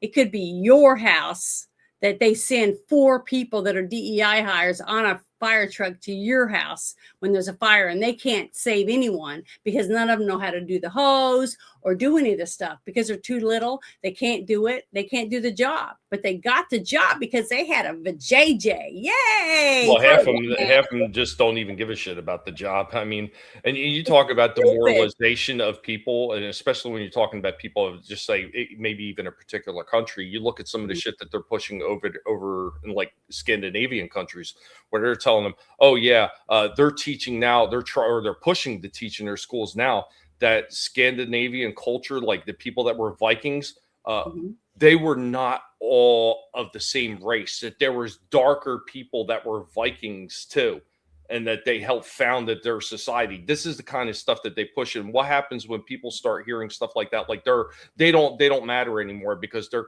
claiming that, oh, other people, other races want to claim that, are now part of it. It demoralizes those people. So then where are those people when it comes time to stand up to? They've already been demoralized. They've been told that they've been bad. They've been told that they've hijacked somebody else's culture and everything like that. So when you're talking about education too, it's really got to start at the lowest level before you even wind up getting into like trades and stuff like that, because so many people are just so demoralized at this point.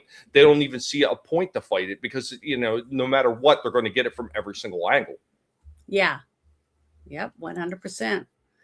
But here, that gentleman I just played asking the question about how in the hell can someone get sworn in to an oath to protect our Constitution when our Constitution is based on Christian values, basically, and they don't believe in Christ. Okay. So I don't know. It's just like saying they're a Satan worshiper or whatever, putting their hand on Satan's Bible. I mean, is that going to be legal? See, that's what I don't understand. I would like to. Yeah. I mean, you know, I don't know if it break. You know, the founding fathers would have said, yeah, that's a non sequitur. You can't go there. Sorry. I would feel like you're not fit for public office. Yeah, but see, we have freedom of religion here. So if you want to be a Satan worshiper and you want to run for office, I mean, they just voted in a open democratic socialist.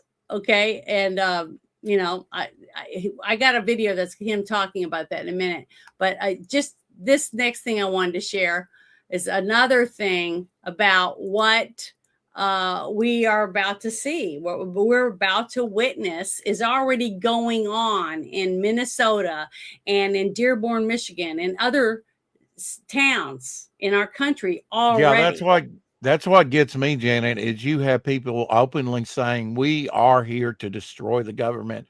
We are here to bring you down. You know, this Christian society, tear you apart. We don't want a civil society. We want chaos. We want it our way, and we're going to get it. And people are going, what? What was the question again? You know, I don't even know. Yeah, I wanted to read something real quick. I posted this on my YouTube channel. I was shocked that YouTube let me leave it up. But I posted this a while back. It says, hold on, I'm trying to find it real quick. Just give me a second. I got a lot. I post like a lot of shit on here. Okay, here it is. There are no examples in history of Islam assimilating into other cultures. They are only examples of Islam dominating, conquering other cultures. That's it. There isn't a single, nowhere in history, Islam doesn't assimilate. They will take over wherever they go. Does not play well with others. Yeah, this is a video to say, here we go. These people have already, they're still going to work. They still own businesses. They're still paying taxes, but they have to listen to this 5 times a day. All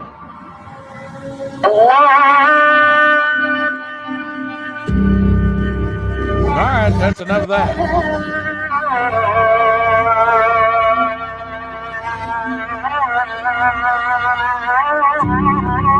And look at the building over here. Look at that. What's all over the building? Does that look like it's in America? This is in Dearborn, Michigan. Wow. Okay. Yeah. And have you guys seen videos of live from London? If you took a camera or a drone and flew it over the streets of London, you wouldn't even be able to tell it's London. There's no women, hardly any women even walking in the street that don't have hijabs on, and the writing on the buildings and stuff, you wouldn't be able to tell. I've had friends of mine that are from England, and they've sent me all kinds of videos, and it's like, it's sad because. And if they find out about your friends, they'll probably be arrested. Yeah, I know they probably will. So Yeah. I don't use names, but what I'm saying is, you don't have any rights whatsoever, freedom of speech. okay. And I posted another one about, England, they handed over their guns, the British, and now they get arrested if they yell and say, "I love bacon," or whatever, It's sad, but that's where we're headed. Step by step by step, and they know exactly what they're doing. But do you guys want this in your town? Every morning at 5.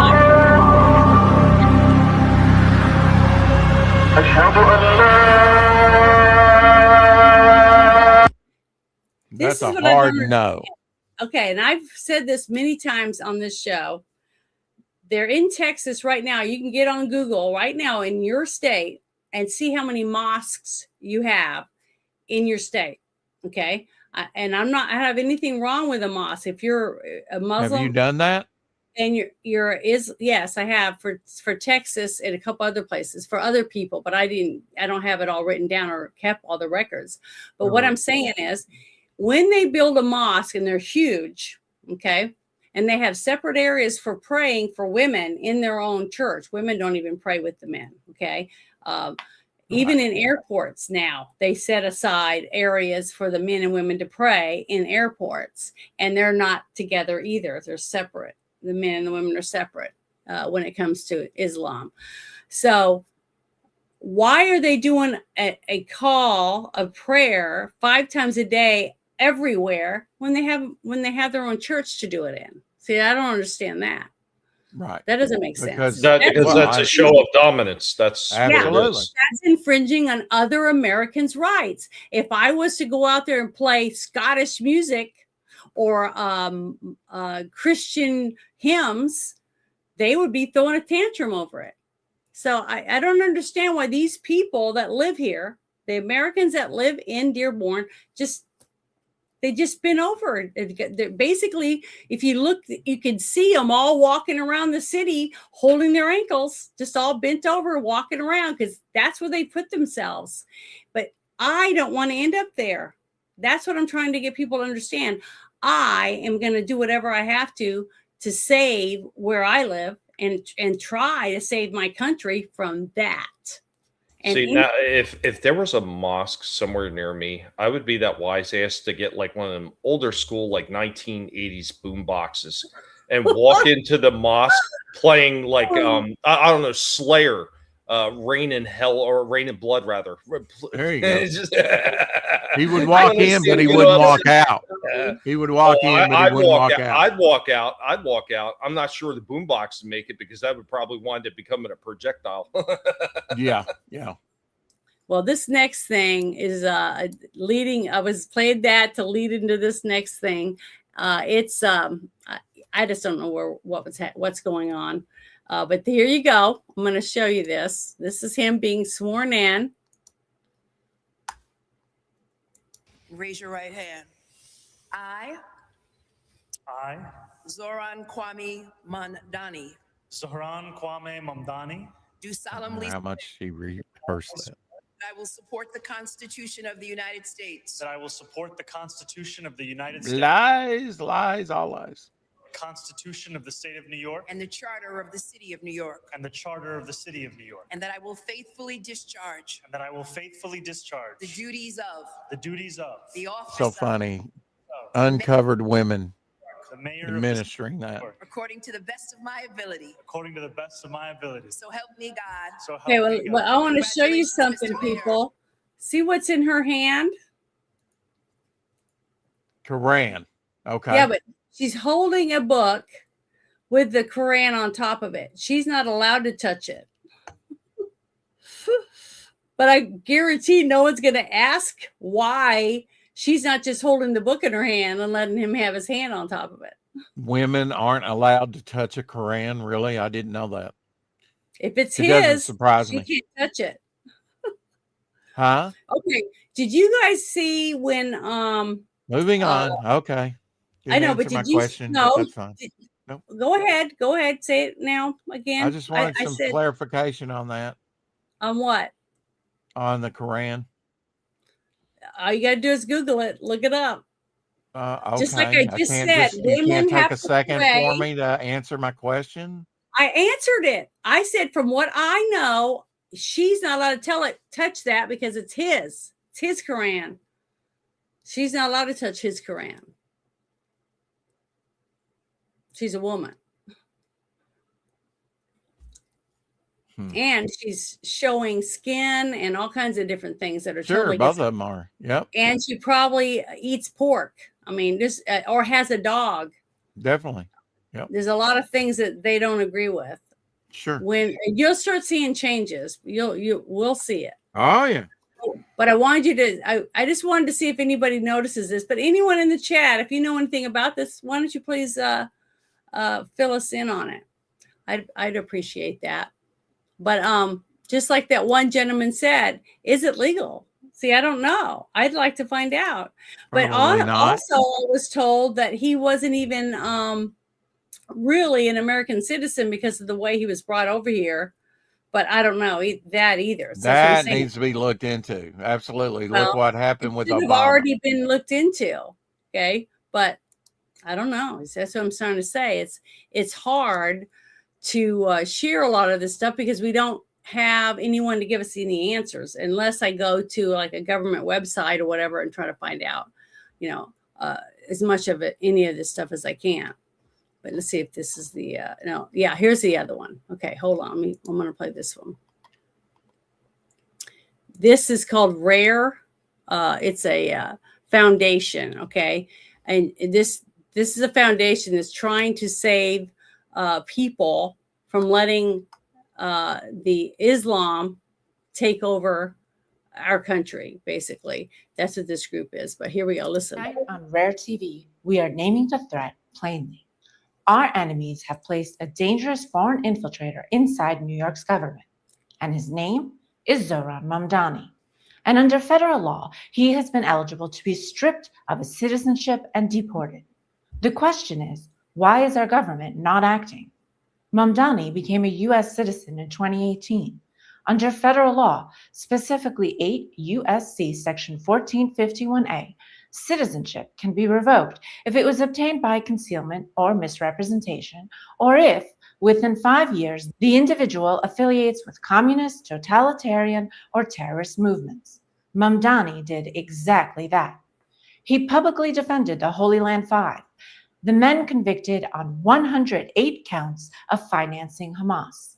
He is a card-carrying member of the DSA, the largest Marxist operation in America, openly aligned with foreign communist parties in Cuba, Europe, Asia, Africa, and Latin America. He expressed allegiance to the Communist Party of India in 2020, well inside the 5-year window, and he glorified Hamas's U.S. finance arm in a 2017 recording before he took the oath of citizenship. Under the law, that is fraudulent procurement if he hid it, and automatic disqualification if he joined after. Second, immigration law does not treat support for designated terrorists as free speech. Under INA Section 212A3B, once naturalization is revoked, removal is mandatory. This is not opinion. The Holy Land 5 case was adjudicated in federal court. Supporting a Hamas network is material support for terrorism under U.S. law. Period. Here is where we stand now. On June 26, Congressman Andy Ogles formally referred Mamdani for denaturalization review. He then met with Attorney General Pam Bondi in the White House on July 1st and raised what he called, quote, the New York situation. And today, October 28th, Ogles sent a follow-up letter urging DOJ action based on new, troubling information that has since emerged. The question is whether this government intends to enforce the law or to abandon the law when the offender is ideological royalty to the left. Because this is the precedent at stake. Will America allow an Islamic terror-aligned Marxist to keep U.S. citizenship, run for political office, and weaponize our system against us with full impunity? The answer now sits on the desk of Attorney General Pam Bondi. In the meantime, Rare will continue to call for his deportation. Okay, I wanted you to see that because you asked a few questions about whether or not if someone's been looking into it and stuff like that. So they have been. People have been looking into it and stuff. I don't know what their conclusions are, but I sent something to you, Rex, on your Instagram. But I'm gonna read it. I'm going to read this out loud. This is just part of it because I shared something on my timeline. It's a lot of information. So it'd take me a while to read it if I did. But this was just from Search Assist. It says, a woman can touch the Quran if she's in a state of ritual purity, which they were not because they weren't dressed properly, for one. However, it's generally considered forbidden for her to touch it during ministration or any other impurity. If she has any other thing going on with her that's impure, which means she's not a Muslim. Not a Muslim, I mean, she doesn't practice Islam.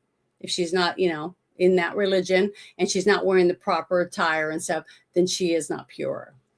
Some scholars allow her to touch translations or interpretations of the Quran during these times. So you'd have to go look at it. But there's a whole thing, and I posted it on my timeline. So if anyone's interested, go to my timeline and click on it. It says DuckDuckGo, because that's what I don't use in Google or any of those other things to search. I use DuckDuckGo. Click on that, and then you can read all about the rules of a woman touching a Quran. So there you go, because we're impure. Especially if we eat pork or we have a dog, there's a whole bunches of stuff. So you wanted the answer, I sent you something. So I wanted to make sure you got that. But there's a lot. So what are you saying, Janet? Like right before you'd pick up the Quran, you'd have yourself a nice greasy pork sandwich served in a dirty ashtray first? Yeah, I played that one video a while back, and it had an Asian man. He was talking about, he's in England, okay? He's a British Asian, and he's mad because of what's happening to his country when it comes to Islam. Islam is ruining his country, basically. And they don't assimilate. Just like I said, they don't go there and start living the life of a British person. They go there and turn every British into an Islamist, basically, is what they do. That's what they've always done to every country they've ever been to, because they outbreed you. They'll have 10 kids to every one of yours. And after 10 years or 12, 14 years, they run the schools and whatever else. They just start taking over. And you let them, because you give them all the absolutely you need to be hung on your own tree. There's a meme I saw a while back, and it shows a guy with a noose around his neck, and he's got a seed laying on the ground, and he's holding the water can, and the rope is around the seed, and he's watering it. It's basically, you're about to lynch yourself when the tree grows. It's going to take a while for it to grow enough to hang you, but you're going to hang yourself, basically. And that's where we're at. That's where we are if we don't do something. Because basically, we are setting up our grandchildren to become, your daughters will all be owned. They won't be able to pick and choose who they want to marry. They'll be given to whoever. They will mutilate them when they're like 9 so that they can't enjoy marital pleasures, if you know what I'm saying. All these things. And all you got to do is go and look up Islam. Start looking it up. Read about it. If that's what you want to live like, then go live there. Go to their country and do it. But this country isn't set up to be run that way. We have a constitution, and each of our states have their own constitution. That's how our country is set up. You want to go over there and live? Go for it. If you want to do that. We did a movie. It was called Not Without My Daughter. If you guys saw the movie, it was about a woman who married a man that was Islamic, but he lived in America and he lived the American lifestyle, and he ended up losing his job. And he talks to his wife and daughter and says he wants to go back to his homeland so he can visit his family and things like that. And then when he gets her over there, he forbids her from leaving, makes her wear a hijab. The daughter's almost old enough to be betrothed to somebody. The wife wants out. It was done with Sally Field. It's a very, very good movie if you want to watch something. And the colleges propagate that. They aid in that. Even when after graduation, you know, when I got out at the university here in Jonesboro, you know, they have a mosque here in town, not too far away from where I work or my house for that matter, part of the exchange student. And they want that money. They want that foreign money from Saudi Arabia and other countries. Some that come over don't have any money. Okay. They come over, they study, but they don't have any money. But there's some that are ultra rich, and they try and take American women back and, you know, beguile them, not knowing once they get them over there, you'll be lucky if you ever see them. Actually happened to a friend of mine. Well, the thing I is, think she eventually got back here, but she was one of the if lucky. they have someone that helps them, they'll be able to get out. It may be, you know, wiser when they come back too, of what not you don't want to be in. You don't want to. I know I would. I'd rather die. I'd rather them just cut my head off than take me over there and force me to be someone's slave, and I won't do it.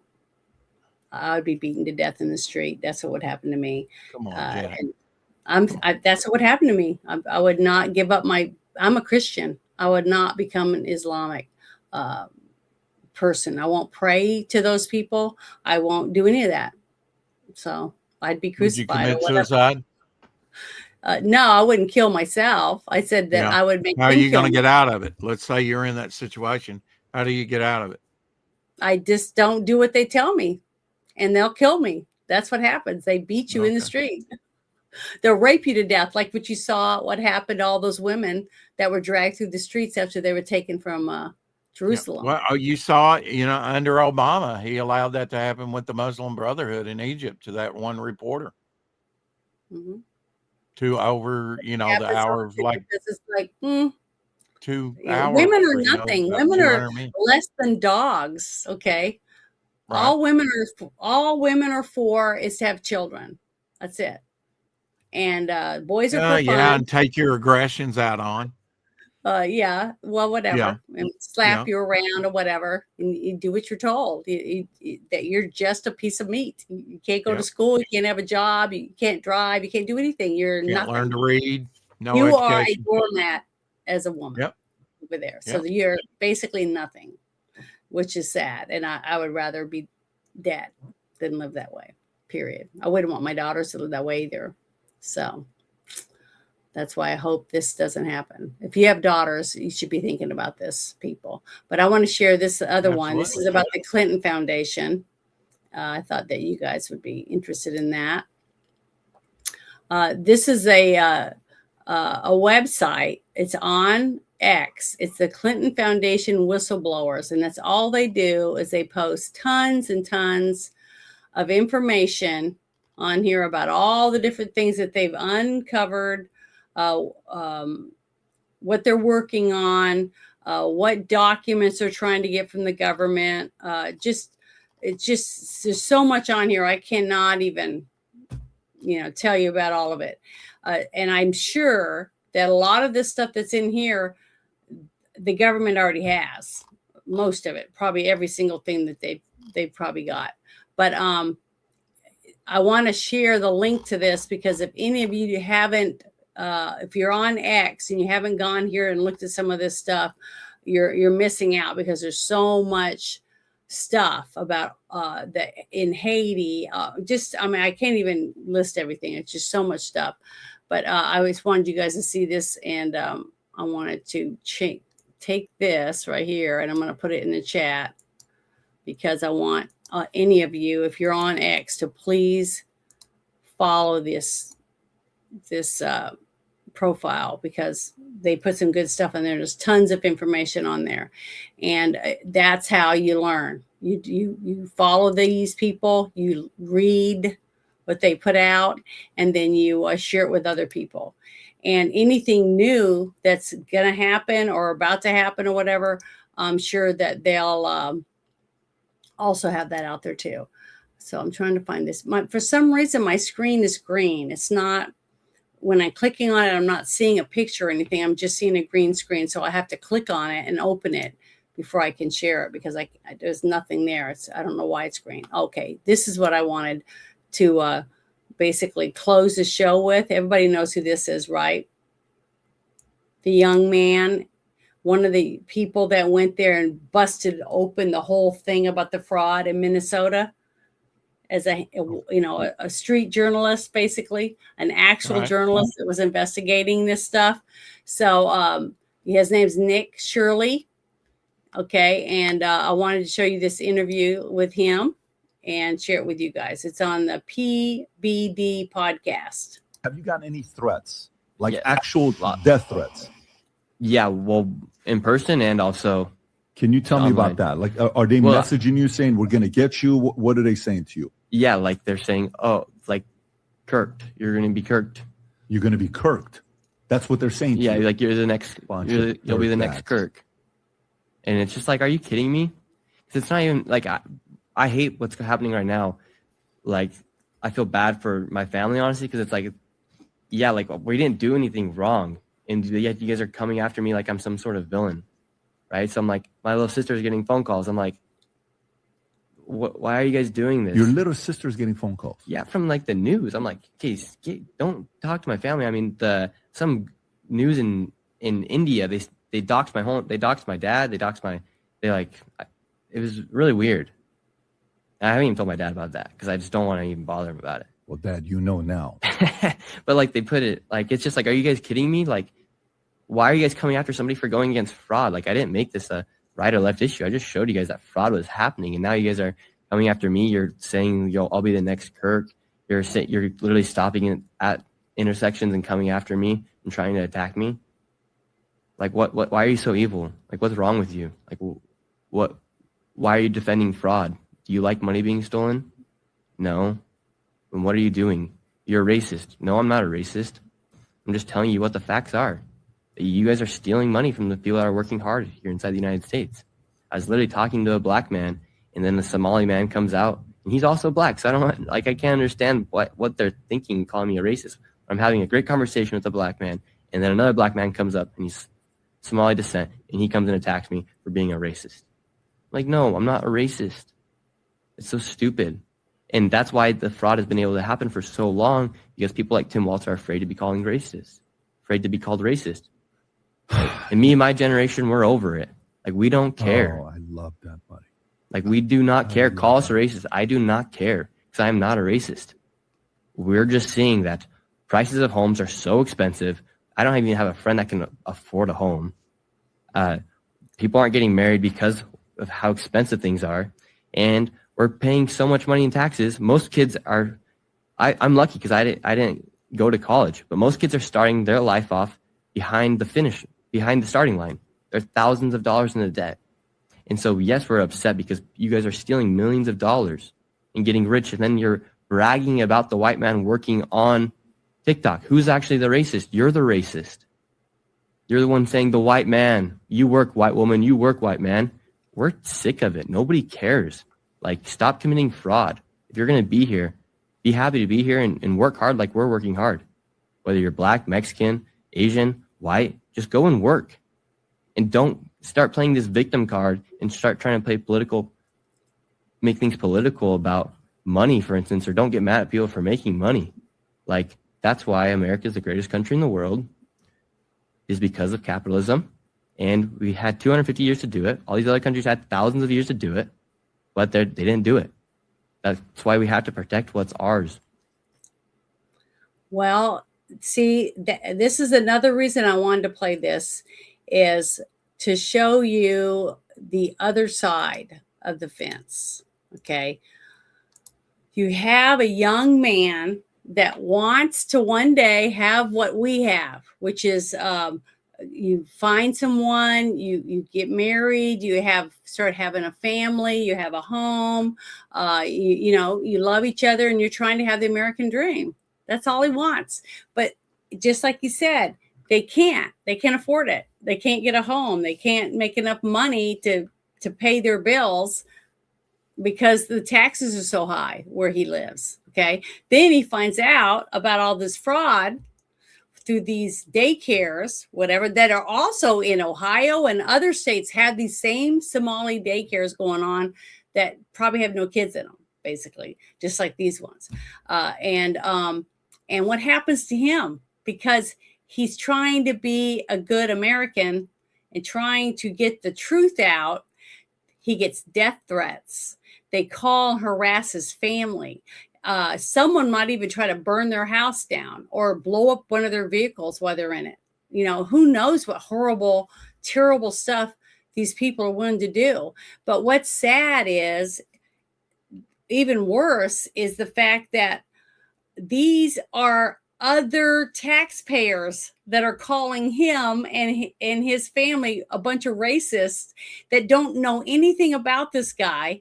And they go to work every day, and some of their money is coming out of their check to pay for these frauds, all the fraud that's going on. But they're still going to stand up there and go, "Yeah, racist," or "You hate people because they're not your religion." Whatever their dumb idea of a reason is, they're brainwashed into thinking that he's the bad guy because he's trying to stop criminal enterprise. It's just ridiculous. I get death threats all the time. I get so much hate on my channel, and I'm not even paid. I don't make a dime off of it. On Mother's Day, I had a message on there that said, "Happy Mother's Day, Janet. It's a shame I can't understand a word you say with Trump's dick in your mouth." That's the kind of stuff I get. Okay. When all I'm trying to do is help people, and maybe make them laugh with some dumb video or whatever. But my shows, I try to share information, factual stuff, like this actual interview comes from his mouth, what he's saying himself, but people hate me because of it. Because I'm not in the right religion, or my hair color is not right, because I'm not a blonde. I mean, I don't know. I have no idea. They just automatically hate me because You're of a something. woman. You're a woman. Whatever it is. Well, they hate anybody with a countering view because 90% of these people they don't have the ability to think critically. So whatever they're told by their overlords, that's what they chirp along to. And I've talked about it before. I mean, we see that rampant on both sides of the fence anymore, because you've seen some of these people, like, even the ones that claim they're for good and they're for right, and they will just make up shit just to try to make their point seem more valid.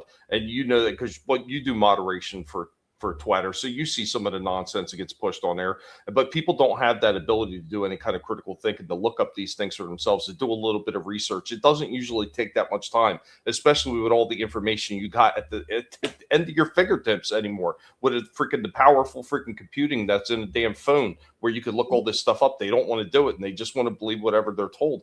I mean, it's kind of like in the days of the town crier, really. I mean, if you look at the way social media has been constructed with the narrative to just be able to spin in one direction on one side of the fence or the other, it's the same damn thing. You got your town crier who's giving all the talking points that everybody needs to follow, and everybody just curves over and follows all of it without question.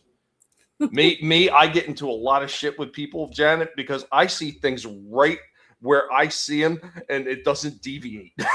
And I tend to irritate people.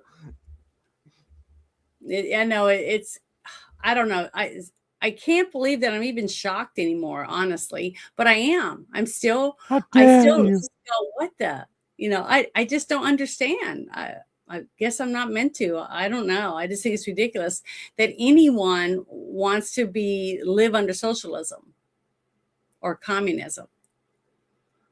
But have any of you guys makes you smarter than the people that do? I was trying to find the video. I thought I had it posted, but I went through all of them. I was trying to check them all. And it's actually him being sworn in. Oh, I guess that was the one I was playing, and I stopped it beforehand, where he says, when he says it on the video, he says, you voted for a Democratic Socialist, and that's what you have, like that. And he's proud of it. So remember this, though. Socialist is a person that wants everything that you have except your job. They want to take your home. They want to take everything that you've worked hard for, because you shouldn't have anything nicer than the person next to you. We should all have nothing and be happy. You know what I think is the funniest thing too is when you get these people that are activists like that and they're socialists and everything, and they're like, "Oh well, socialism, communism are two different things."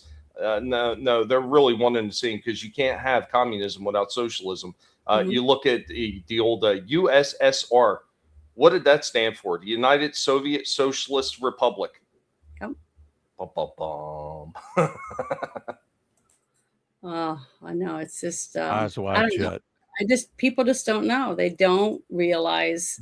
But I was going to show this. I took a piece of bacon and you make it a ribbon shaped. And I said, it's a cure. It says, share this ribbon to help cure Islam. So if I could make a rubber piece of bacon pins, that's what I would do. Just like what I would sell them on my channel, in my store. I would sell them. I think that would be a great something to buy. And I think I'm going to do that. I'm going to figure out a way to make that. And that's one of the first things I'm going to sell in my store. I wonder if I'd be allowed to do that or not. You think I would? You think you two would get me say, no, you can't have that? Who knows anymore what their ridiculous rules? But just remember, every Halloween, make sure you have a big giant bacon costume you walk around in. I don't know. I just think it's terrible, but that's the kind of stuff that I would want to sell.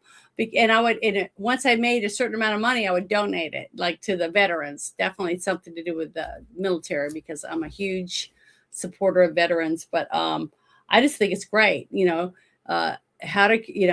is a ribbon, and I believe let's cure Islam with this fake. But remember, I was saying earlier about this Asian guy. He's Asian. You look at him, but when he speaks, he's got a British accent, which is it's just really neat. But he's funny, and he took his shirt off and he put his shirt on. And he made it basically out of pieces of bacon all over him. And then he was singing and stuff. It was hilarious. I'll have to try to find it, but it's on my timeline. But you'd have to go through the whole thing. But it's just funny as heck.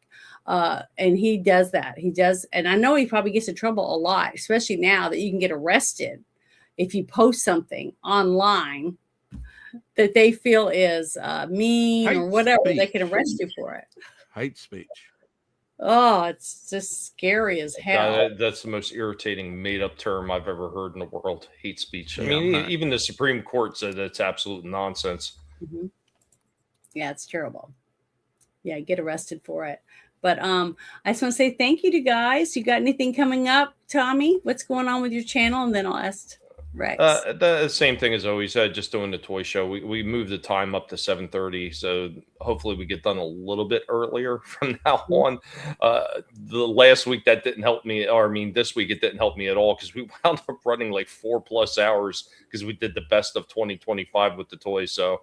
Yeah, eventually I'm going to get some other stuff going.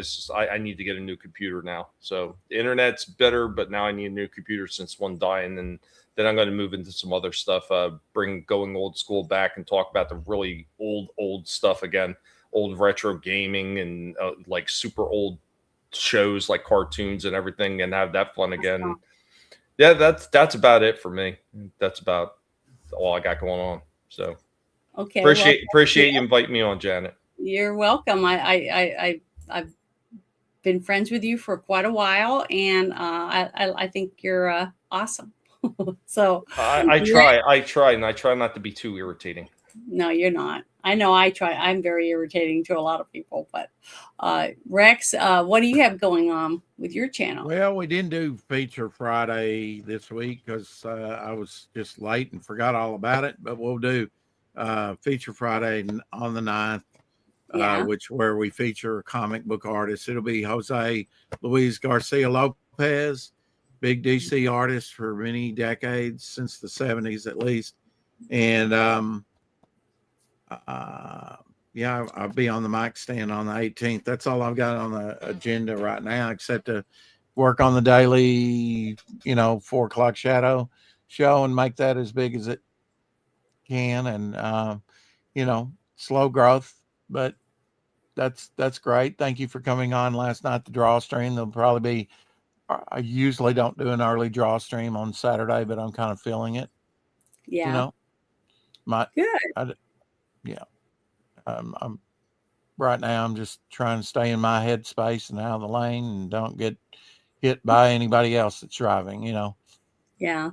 Well, good luck on that. Hope it works out Yep. for you.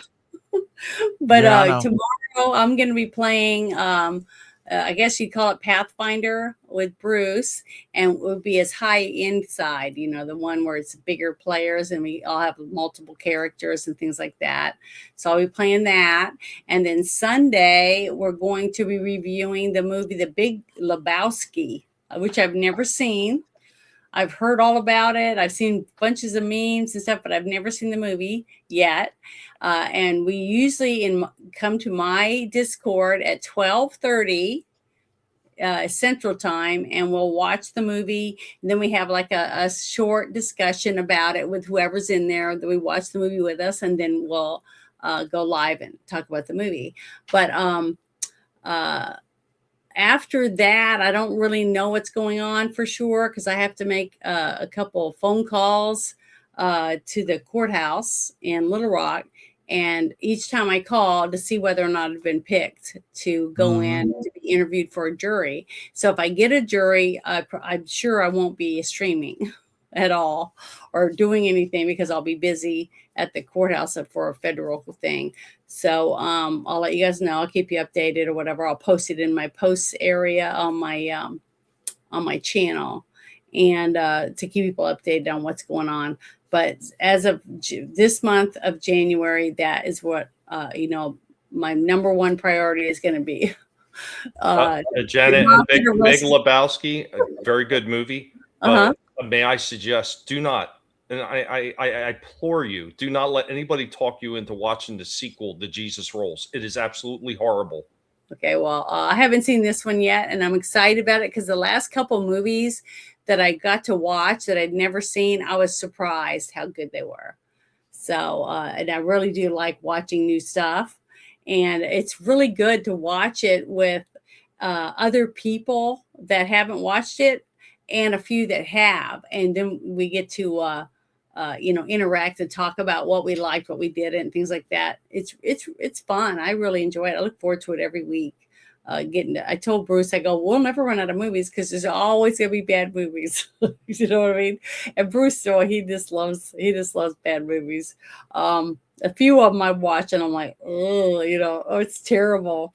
I left on my vacation last year when Bruce brought up that he wanted to watch Hundreds of Beavers. Have you guys seen that movie? I had never heard of it. No. I had never heard of it. And he showed the trailer and I was like, oh my God, it was terrible. So I told him, well, I'm going on vacation in 2 weeks on my trip because I was going to go babysit 2 beagles for a friend of mine so she could go to Norway to visit her relatives. So I said, well, I'm doing that. You guys, you pick a couple of your friends and you guys watch that movie and do a review, because I was like, I didn't want to watch it. So I'm thankful. Thank you for not making me watch that movie. But I'm sure that I'm going to end up watching some really bad ones that I don't really want to. Because he made me watch FDR, American Badass or whatever. Have you seen that? It was really bad. I mean, it's just a really bad movie, and it was horrible. So I've seen some really bad movies thanks to Bruce. But the movie selection have been so bad for me lately that I've gone back onto Tubi and I'm watching older shows again, like Thundarr the Barbarian that I used to watch when I was a kid, and watching Forged in Fire again because it's just nothing better to watch. Yeah, I got to watch the Star Trek series that I think it was like 7 or 8 episodes that went from the last episode of Star Trek, the original series, to the first movie. They like filmed, it was called Star Trek Continues. Yeah, Star Trek Continues. Oh my God, I loved it. I even cried on a couple of episodes because it was so good. Here's a funny one you might find slightly interesting. So we were sitting there when Wes Moody used to do those all the time. He used to run them and talk about them. Mhm. And one time, lo and behold, I'm blanking on his name now. The dude that played Kirk, he actually showed up in the chat, and I was talking to him in the chat, and wound up inviting him up on the panel. I told Wes, I said, I think this is really the guy. And we actually had a conversation with him for a little while. Awesome. How lucky are you guys? William They did a Shatner? Is that who you're job. thinking of? No, the guy who was Actually playing from him in Star Trek Continues. Oh, Pines. Wink. No, his name, it's not Pines either. It's someone, I can't remember what his name is, but he was in the There it is. Hardwick got it. Vic Mignogna. Yeah. Vic Mignogna. It was a fan-made Star Trek. Oh, because yeah. I love him. Yeah. yeah, they did a good job. They were so good. 10 But you could episodes. tell Yeah. they loved the series. They loved the original series, and it came out of them, while they were doing their parts on the series. It was just so good. I just loved it. I've told everybody, you guys got to watch it. It's so good if you like Star Trek. So yeah, it was definitely worth to get to watch that. So that was nice. One show that I would love to do, if I can get somebody who wants to watch starting the very first episode all the way through once a week. I'm thinking about maybe it be Tuesday or Wednesday night. I want to do a Futurama. It's one of my favorite shows. And if somebody wants to do a Futurama reviews with me or whatever, I would love it if somebody wants to do that. So send me a DM or whatever, and let me know if you're interested on a Tuesday or Wednesday night, Central Time. For me, it would be the best, but it would just be fun. And I would like to dive in deep, about the writers and the cartooning, everything it took to make the episode each time. I think it would be a lot of fun. So just let me know. Cool. That's one thing. Thanks, Tank. Yeah, they do that a lot. They've done it to me quite a few times, unsub me from channels. Yeah, I've been trying to convince some of those guys. They go through some of the older series and everything. And 2 of my favorite series was Night Court and Barney Miller. I love those 2 shows. Oh, I love Night Court. Yeah, it's a good show. But yeah, I won't watch the new one. I love the old stuff. Well, yeah, the stuff that my mother used to watch, she just loved it. She loved Johnny Carson. She loved MASH. Trying to think of some of the other ones, but my mom and my grandma would sit and watch a lot of these shows together. So Hogan's Heroes, McHale's Navy. He was into soap opera, Days of Our Lives, and stuff like that. I never watched any of that junk. Night Stalker. So yeah, Night Stalker, that was a good series. Yep. I liked stuff like the Tales of the Crypt. That was something I liked on TV, when I got to watch it. That was really good. Beretta was not bad. I never really watched anything Never like that. watched Beretta? Okay. No, sorry. But thank you guys for hanging out with me tonight. I really appreciate it. It was a lot of fun. I hope that everyone in the chat at least got something out of what we talked about. There's so much going on, I think, right now behind the scenes that we have no clue about. I really believe it. The little bits of stuff that we get spewed out here and there is just the scratching the surface. I really do believe that. I don't know why, but I'm really getting my palms are starting to sweat thinking about what's about to happen. And I don't know. I just hope it's good for us on our side, not their side, really. This is how I felt right before they arrested Trump. I had this weird feeling that something big was about to happen, but I wasn't expecting them to do that. But that's what happened. So I don't know. It's like an intuition or whatever, I guess. I'm not trying to say I'm a witch or anything like that. but I just have this itch or feeling something's about to happen, something big. So I hope it's in the positive and not the negative. me too. That's what I'm saying. I've been praying, please let it be something good for a change for us, for our country and for our veterans and all the people who sacrificed so much to make America what it is, that's what I want to see. I want to see that, something good like that.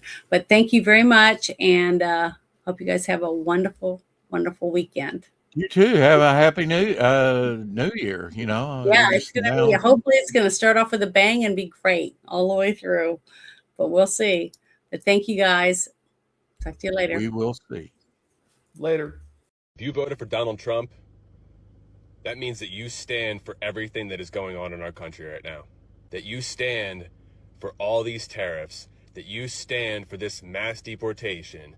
That you stand for getting men out of women's sports. I mean, the list goes on and on.